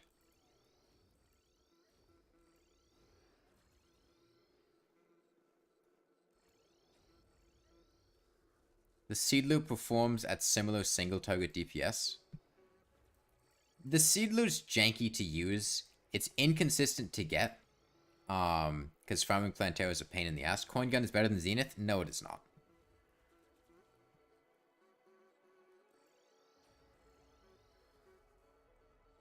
At best, the Coin Gun in optimal circumstances might be able to perform somewhat similarly to the Zenith on a single target. It is not better than the Zenith. No. I think if you have an optimized Coin Gun setup with Vortex Stealth, you would perform better than an unbuffed Zenith. Like, if you were to just take a Zenith in that setup. But, like, the Coin Gun is not better than the Zenith.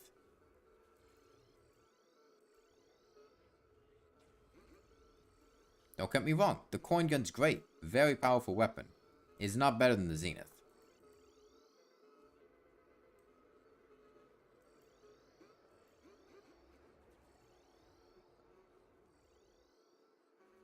Yeah, you could maybe out DPS the Zenith things if you're using the Zenith with a Ranger setup, but you're not going to be. Like, you would use a melee setup. You're comparing apples to oranges.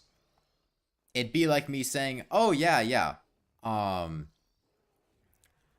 could take, the Phoenix Blaster and perform better than, you know, the Drippler Crippler when using all of these different, Ranger buffs and no melee weapons. Better than SDMG? I'm not even sure it is. I know some people who have done some testing on it, and, like, the SDMG just kind of kick ass. Defense of the target's gonna be a concern. But, like, SDMG gets different damage types. It gets, oh sorry, different bullet types, which can make a world of difference. The Coin Gun is only one single projectile with no piercing, no additional damage sources. It can't even get modifiers.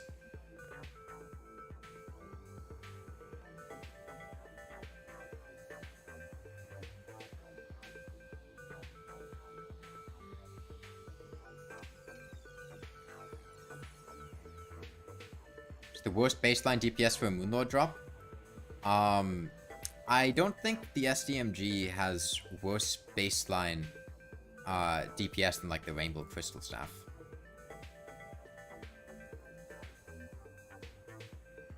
Does it?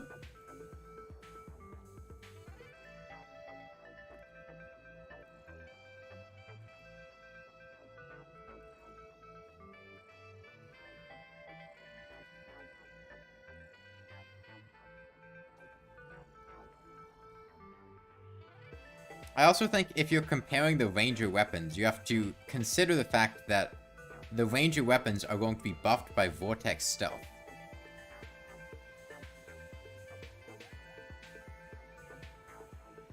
No, I think Coin Gun is ranged damage, things.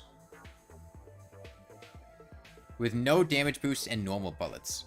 But why would you consider it with no damage boosts and normal bullets? Who the fuck is using the SDMG with no damage boosts and normal bullets?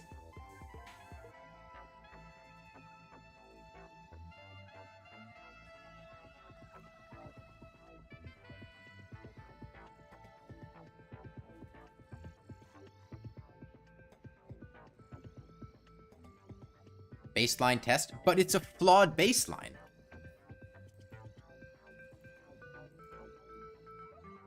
Because it's not practical. Nobody uses the weapon like that.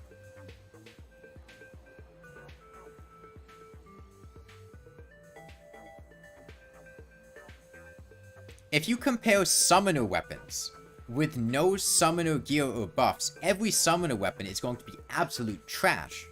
Because you need summoner, like, summon slot buffs to make summon weapons good.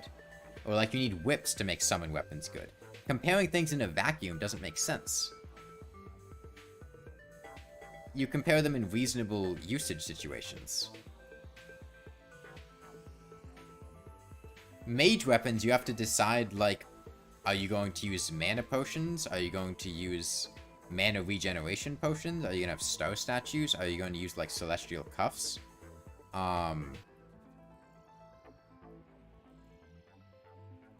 Melee weapons are really the only ones that probably make sense to compare in a vacuum. Because they don't really have extra factors. They kind of just are what they look like.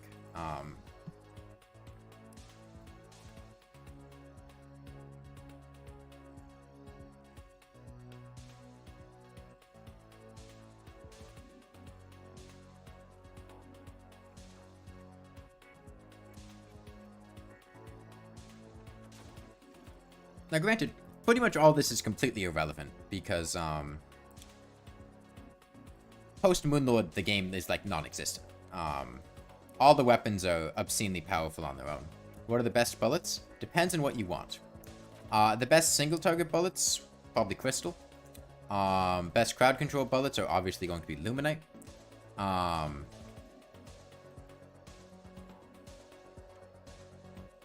And if your aim sucks, you use Chlorophyte bullets.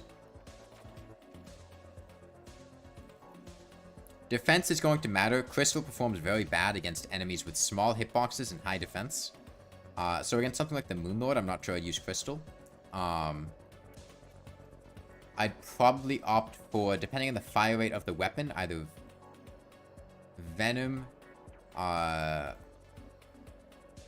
or maybe Ichor if I had a lot of Ichor, but probably Venom.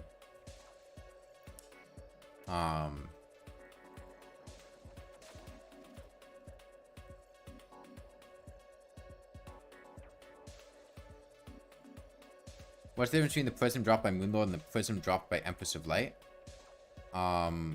What prism dropped by the Empress of Light? I don't think the Empress of Light drops a prism. She drops the Kaleidoscope, she drops the Night Glow, she drops the Eventide, she drops the Terra Prisma.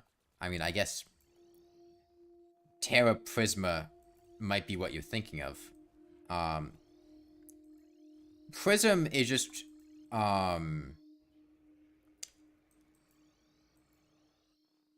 something that light flows through and then gets, like, refracted into a rainbow. It's just essentially something to describe the, like, rainbowy... It's a word associated with the rainbowy nature of the things. Kaleidoscope is the whip. The Terra Prisma is the summoning weapon that she drops if you deal 100% of the damage to her during the daytime. They're basically just... It's a rainbow-related term, related to the spectrum of light. The two items aren't really related at all. The two are, like, completely different. They're not even somewhat similar. One is a summoning weapon. The Terra Prisma is a summoning weapon that summons a bunch of swords that sit above your head that fly out and attack things. The last prism is a giant death cannon that has a large spinning up phase and then shoots out a massive laser, and is a mage weapon.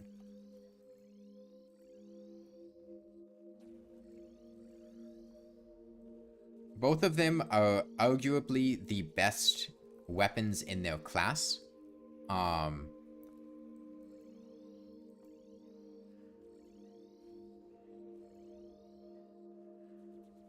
Both of them could contest, like, the last prism. I don't really know very many people that would prefer the Lunar Flare over the last prism, unless mana was a serious concern.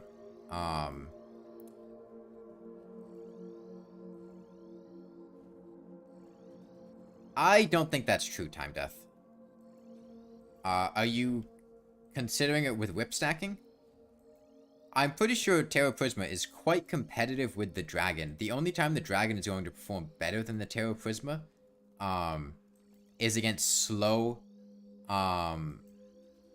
single targets like the Moonlord. But the Terra Prisma has way better tracking than both of those, and it also has much better crowd control. I would not consider the Tire to compete with the Terra Prisma, and the Dragon, I would only consider the Dragon to compete with the Terra Prisma against slow bosses. Those two minions are also much more dependent on the Firecracker to perform well, the Tiger and the Dragon.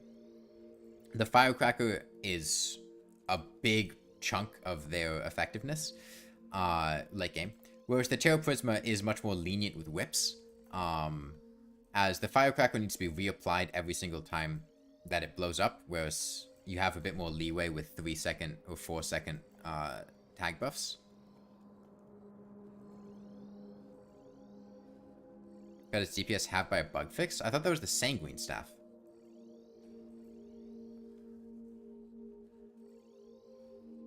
I wasn't aware of that happening to the Terra Prisma.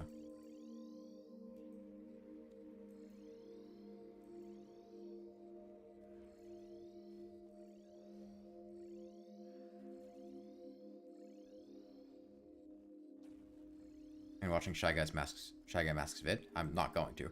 But okay. I didn't know that happened to the Terra Prisma as well. I don't really play Summoner. So I don't really care that much.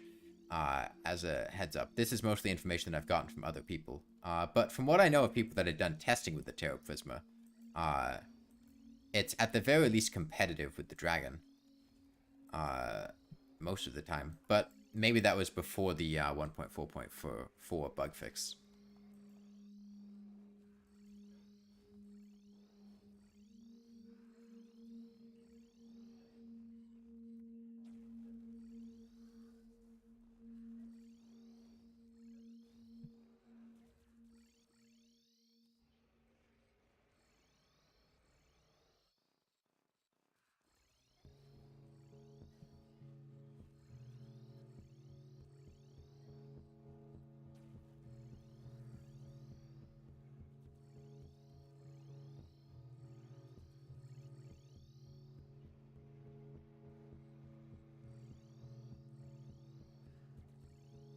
Alright, Tia, thanks. The stream's about to end. I'm only going to get him down to 159k.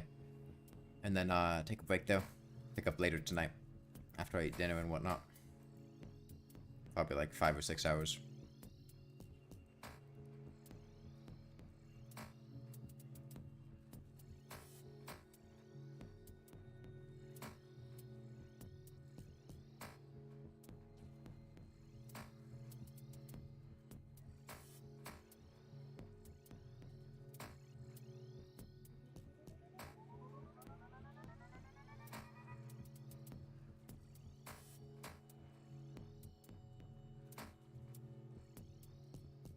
Alright, 14 more.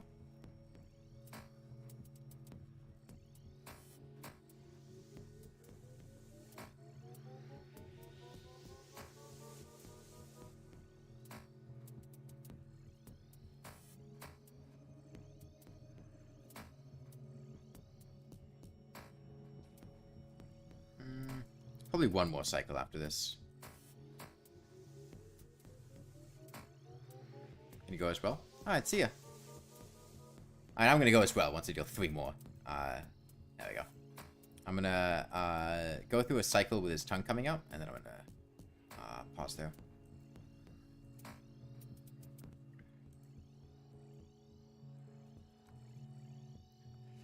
Okay, 158992 and 6837 on the right hand.